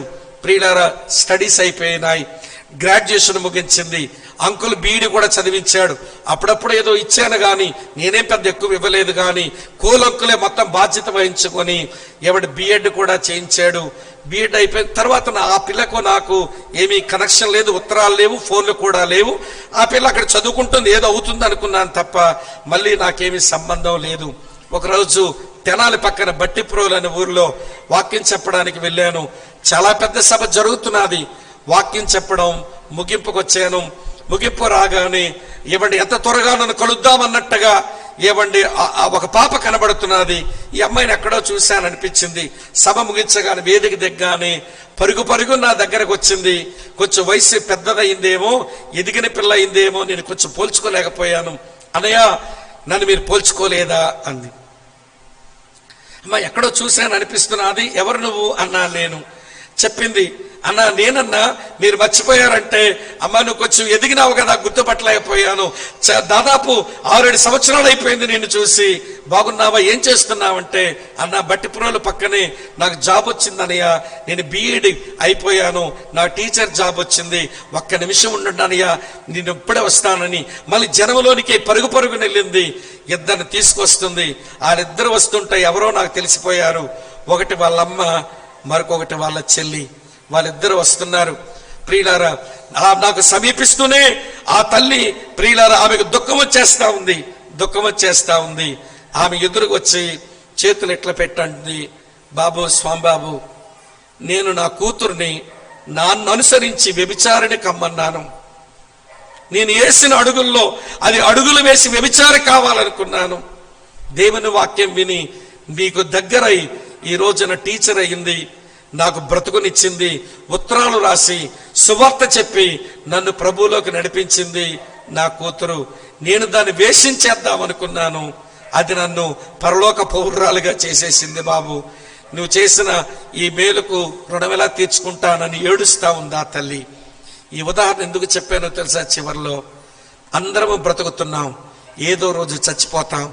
కానీ మన అడుగులు వేసుకుంటూ వచ్చిన ఈ తరం మనం ఎక్కడికి వెళ్తామో అక్కడికే వస్తారు. పరలోకానికి వచ్చే వాళ్ళమైతే, ఎత్తబడే మనుషులమైతే వీళ్ళు పరలోకానికి వస్తారు, ఎత్తబడతారు. మన రాంగ్ మోడల్స్ అయితే వీళ్ళు కూడా తప్పటడుగులు వేస్తారు. ప్రియమైన తల్లి, నీ కూతురు నీ అడుగులో అడుగేసుకుంటూ వస్తుంది. ప్రియమైన తండ్రి, నీ కొడుకు నీ అడుగులో అడుగేసుకుంటూ వస్తున్నాడు. నీ గమ్యం ఏమిటి? నీ గమ్యం ఏంటి? నీ కూతురు ఎక్కడికి వస్తుంది? నీ కొడుకు ఎక్కడికి వస్తాడు? ఎత్తబడతామా అందరం? కానీ ప్రభు ఆశ ఒకటే, తన సంఘం తన రక్తంతో కొనుక్కున్నాడు, తన ప్రాణం ఇచ్చినాడు. మనమంతా ప్రభు దగ్గర ఉండాలని ఆశిస్తున్నాడు. రండి, హానోకులాగా దేవునికి ఇష్టలమవుదాం, హానోకులాగా దేవునితో నడుద్దాం, హానోకులాగా దేవుని వాక్యాన్ని ప్రకటిద్దాం, ఏలియాలాగా దేవుని కొరకు ప్రత్యేకపరచబడదాం, ఏలియాలాగా దేవుని చేత పోషించబడదాం, ఏలియాకు వలె దేవునికి ప్రార్థిస్తూ బతుకుదాం. రండి, యేసు ప్రభులాగా దేవుని చిత్తము నెరవేర్చుదాం, యేసు ప్రభులాగా దేవుని మహిమ కొరకు జీవించుదాం, యేసు ప్రభులాగా మరో తరానికి మన మాదిరి మిగిల్చి వెళ్ళిపోదాం. ఇకేమీ ప్రసంగం లేదు, అయిపోయింది. ఏమండి, తలంపులన్నీ ఆలోచిస్తూ ప్రభుకి మన హృదయాలను అర్పిద్దాం. ప్రభు చిత్తమైతే ఎక్కడైనా కలుసుకుందాం, లేకపోతే పరలోకంలో కలుసుకుందాం. వస్తారా రారా? ఏమమ్మా అంత చప్పిడికి వస్తున్నా ఇంటి మాటలు? వస్తారు అక్కడికి? అయితే అందరం లేచి నిలబడదాం, ప్రార్థన చేసుకుని డెడికేట్ చేసుకుందాం. ప్రభువా, నువ్వు వచ్చినప్పుడు నేను ఎత్తబడాలి. నా హృదయం కలవరంతో నిండి ఉంది నాయన. నువ్వు చెప్పావు, మీ హృదయాలు కలవరపడనీయకొద్దు, దేవుని యందు విశ్వాసం ఉంచారు, నా యందును విశ్వాసం ఉంచండి అని చెప్పావు. మాకు స్థలం సిద్ధపరచ వెళ్తానన్నావు, వెళ్ళావు. ఒక రోజున మమ్మల్ని తీసుకుని పోవడానికి వస్తానంటున్నావు. ప్రభా, మేము సిద్ధపడతాము నాయన, సంగమగా మేము సిద్ధపడతాము నాయన. నాయన, హానోకులాగా, ఏలియాకులాగా, అయ్యో నీ కుమారుడు మా ప్రభు అయిన యేసుక్రీస్తుకు వలె మేము కూడా సిద్ధపడతాం. మమ్మల్ని సిద్ధపరచండి ప్రభువా. మేము బలహీనులం, తప్పటడుగులు వేస్తున్నాం, తెలియక తప్పులు చేశాం, మన్నించండి బాబు. నీ రక్తములో కడగండి అయ్యా, సంపూర్ణంగా కడిగిన ముచ్చువలాగా మమ్మల్ని చేయండి నాయన. సంఘమంతటిని అలాగే మీరు సిద్ధపరచాలని వేడుకుంటున్నామయ్యా అని అడుగుదాం. ప్రియులారా, తల్లి, నీవు, నీ భర్త, నీ పిల్లలు ఎత్తబడాలి. నాన్నగారు, నీవు, నీ భార్య, నీ పిల్లలు ఎత్తబడాలి. సంఘములో పెద్దలారా, మీరు మీ కుటుంబాలు, సంఘమంతా ఎత్తబడాలి. సేవకులమైన మాకు అదే మంట, సేవకులమైన మాకు అదే ఆరాటం. అటువంటి కృపలో మనం వర్ధిల్లాలని ప్రార్థన చేసుకుందాం. ప్రియులారా, ఎవరికి వారు ప్రభుకి డెడికేట్ చేసుకునండి, అప్పగించుకునండి. హానోకు వలె, ఏలియా వలె, యేసు వలె ప్రభు యొక్క రాకడ కొరకు మనం సిద్ధపడదాం. ఓ సంగమా, సర్వాంగమా, ఆ సర్వోన్నతుడైన దేవుని రాకడ కొరకు నువ్వు సిద్ధపడవా? నీతిని అలంకరించుకొని వధువు సంగమగా నువ్వు సిద్ధపడవా? ఇగో ఈ రాత్రి వేళ ప్రభు మనతో మాట్లాడుతుండగా అర్పించుకుందాం, అప్పగించుకుందాం. స్వామి తమ్ముడు, స్వామి అనియ, స్వామి అంకుల్, ఈ మాటలు మాకు అర్థమైనాయి. ఇంత విన్న తరువాత కూడా ఇంకా మేము దేవుని కొరకు బ్రతకపోతే, మేము దేవుని కొరకు జీవించకపోతే, ఎత్తబడే గుంపులో ఉండకపోతే మాకు నాశనమే సంభవిస్తుందేమో. అర్పించుకుంటున్నాం అంకుల్, అర్పించుకుంటున్నాం తమ్ముడా, అర్పించుకుంటున్నాం అన్నయ్య గారు, అర్పించుకుంటున్నాం ఓ దేవుని సేవకుడా అని నిజంగా మీ హృదయాంతరంగాల్లోంచి మీరు చెప్పేవారైతే మీ కుడి చేతులను పైకెత్తి ప్రభుకి చేతులు మీరు చేయవేయండి. మీ కొరకే ప్రార్థించి అయ్యగారికి నేను సమయాన్ని అప్పగించేస్తాను. వందనాలు చెల్లెలా, వందనాలు తమ్ముడు, వందనాలు అక్క, వందనాలు తల్లి, వందనాలు బాబు, వందనాలు సహోదరుడు. కింద ఉన్న వాళ్ళు, స్క్రీన్ మీద వాక్యం వింటూ చూస్తున్న వాళ్ళు, మీకు ఇదే పిలుపు. ప్రేమ కలిగిన మా ప్రియమైన తండ్రి, ఈ 3 దినాల ఈ మంచి కూడికలను మీరు మాకు అనుగ్రహించినారు. మీకు కృతజ్ఞతలు చెల్లిస్తున్నాము. సేవకుడు, సంఘ పెద్దలు సంఘము క్షేమాభివృద్ధి నొందాలని, పరివర్తన చెందాలని, రూపాంతరం చెందాలని, నీ రాకడ కొరకు సిద్ధపడాలని ఓ ప్రభువా, నీ బిడ్డలు ఏర్పాటు చేసిన ఏర్పాటులో నేనును నీ సేవకుడను వచ్చాం. మాకేం చెప్పమన్నావో చెప్పి వెళ్ళిపోతున్నాం. కొన్నిసార్లు మా మాటలు వాళ్ళని నొప్పించవచ్చు, కానీ అది ఆరోగ్యాన్ని కలిగించినట్లుగా చేయండి. నొప్పి వారికి రానివ్వండి, కానీ వారు ఆరోగ్యవంతులుగానట్లుగా ఆధ్యాత్మికంగా స్వస్థపరచండి నాయన. మేలులతో నింపండి. మాలో అనేకులు మహానోకులు వలె, మాలో అనేకులు ఏలియాల వలె, మాలో అనేకులు యేసుక్రీస్తు వలె ఓ ప్రభువా మేము ఎత్తబడినట్లుగా మా అందరి ఎడల మీరే మీ కృపాకారం చేయమని, మా బలహీనతల్లో నీ బలం పరిపూర్ణం చేయమని, సేవకుని, సంఘ పెద్దలను, ఈ కుటుంబాలను, అనుబంధ సంఘాలన్నిటినీ పేరు పేరు వరుసను ఆశీర్వదించి వర్ధిల్ల చేయమని యేసునాథుని పేరిట స్తోత్రించి ఆరాధించి మీకే ప్రార్థిస్తున్నాను తండ్రి. ఆమేన్, ఆమేన్. ప్రభు నామములో అందరికీ వందనాలు. దయచేసి కూర్చోనండి. Thank you.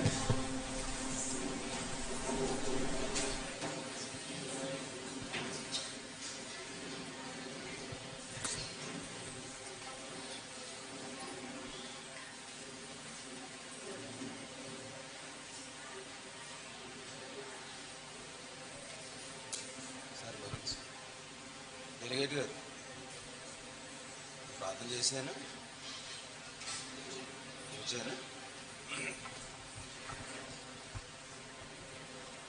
దేవుని కృపాచిత్తములో ప్రార్థన ద్వారా ఈ సభలు దేవునికి మహిమకరముగా, మనందరికీ ఆశీర్వాదకరముగా జరిగించబడ్డాయి. ఆశ్చర్యకరుడైనటువంటి దేవుడు యూత్ వారు స్థానిక సంఘం నుండి నీ కార్యములు ఆశ్చర్యం అనేటువంటి ఆ పాటను కూడా కరపత్రికల్లో వేసి తరచు రిపీటెడ్గా పాడారు కదా. దేవుని కార్యాలు ఆశ్చర్యాలు. ఆశ్చర్యంగా విస్తారమైన పరిచర్యలో ఉన్నటువంటి ప్రియులు సేవకులు బిఏ స్వామి గారు, అలాగే ప్రకాష్ గారు మన మధ్యకు రావటం నిజంగా ఆశ్చర్యమే. విస్తారమైన పరిచర్యలు అనేక చోట్ల వారు సువార్తను అందిస్తూ ఉన్నవారు. నిజముగా మనందరి యొక్క ప్రార్థన ద్వారా పరిశుద్ధ ఆత్మదేవుడు వారిని నడిపించారు. వారి యొక్క వర్తమానముల ద్వారా మనం బలపరచబడ్డామని నమ్ముతూ ఈ చివరి దిన ఆఖరు కూడికలో ప్రియులు, దేవుని ప్రియ సేవకులుగా, కుమారులుగా ఉన్న దైవజనులు స్వామి గారికి మనందరి తరపున అందించినటువంటి శ్రేష్టమైన వర్తమానాన్ని బట్టి సంఘము ప్రభు యొక్క రాక కొరకై ఏ విధమైన సిద్ధపాటు కలిగి ఉండాలని చక్కటి హెచ్చరికలతో, జాగ్రత్తలతో మనకు మెలకువ సందేశాన్ని ఇచ్చిన వారికి మన సంఘము, మన గురుమండలంలో ఉన్న సంఘాలు, స్థానిక సంఘము, సభల పక్షముగా వచ్చిన అన్ని సంఘాల పక్షముగా వారికి వందనాలు చెల్లిస్తా ఉన్నాను. అందరూ చప్పట్లు కూడదా?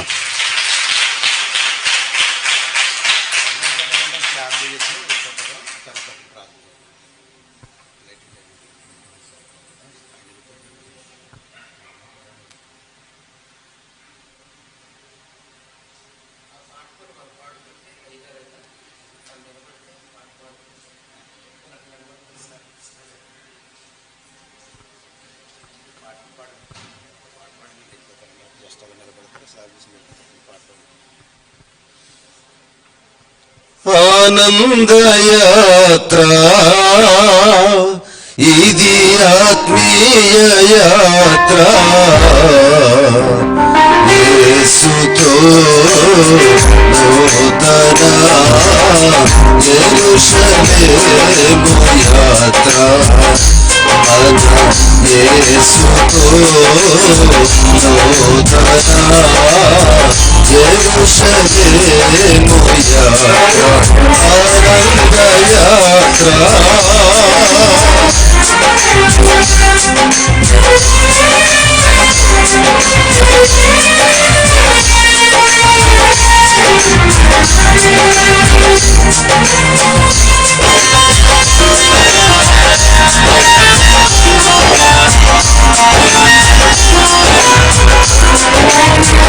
యేసుని రక్తము పాపముల నుండి విడిపించును, యేసుని రక్తము పాపముల నుండి విడిపించును. ఆనందయాత్ర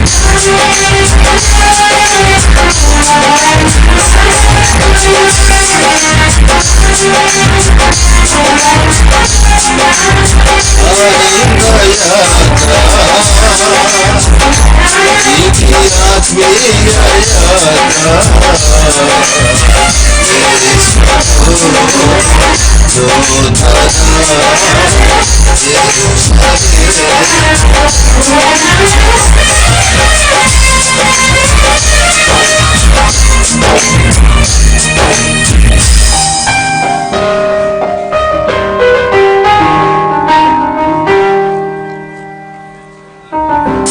కూర్చోండి. ఒకటి రెండు ప్రకటనలు ఉన్నాయి. ప్రకటనలతో ప్రార్థన, ప్రభు ప్రార్థన ఆశీర్వాదములతో వెళదాం. దయచేసి ఎవరు వెళ్ళవద్దు.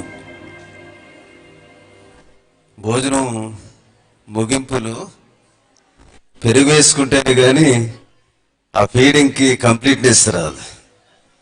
ఈ 3 దినాల సభల్లో ఆత్మీయ ఆహారాన్ని పరిశుద్ధాత్మ దేవుడు బిఎస్ స్వామి గారు, ప్రకాష్ గారు, ఈ దైవజనుల ఇరువురి ద్వారా, 3వ ప్రసంగికులు డాక్టర్ ఈడివి గారి ద్వారా ప్రారంభ దినం నుంచి 3 దినాలు తృప్తిగా మనకు ఆహారాన్ని ఇవ్వటమే కాక ముగిస్తూ పెరిగన్నంగా ప్రభు యొక్క పునరాగమన కొరకు, వరుడైన క్రీస్తు కొరకు వధువైన సంఘము సిద్ధపడాలి.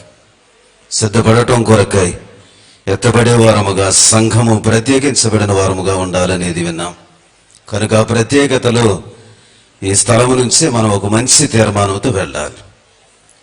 ప్రకటన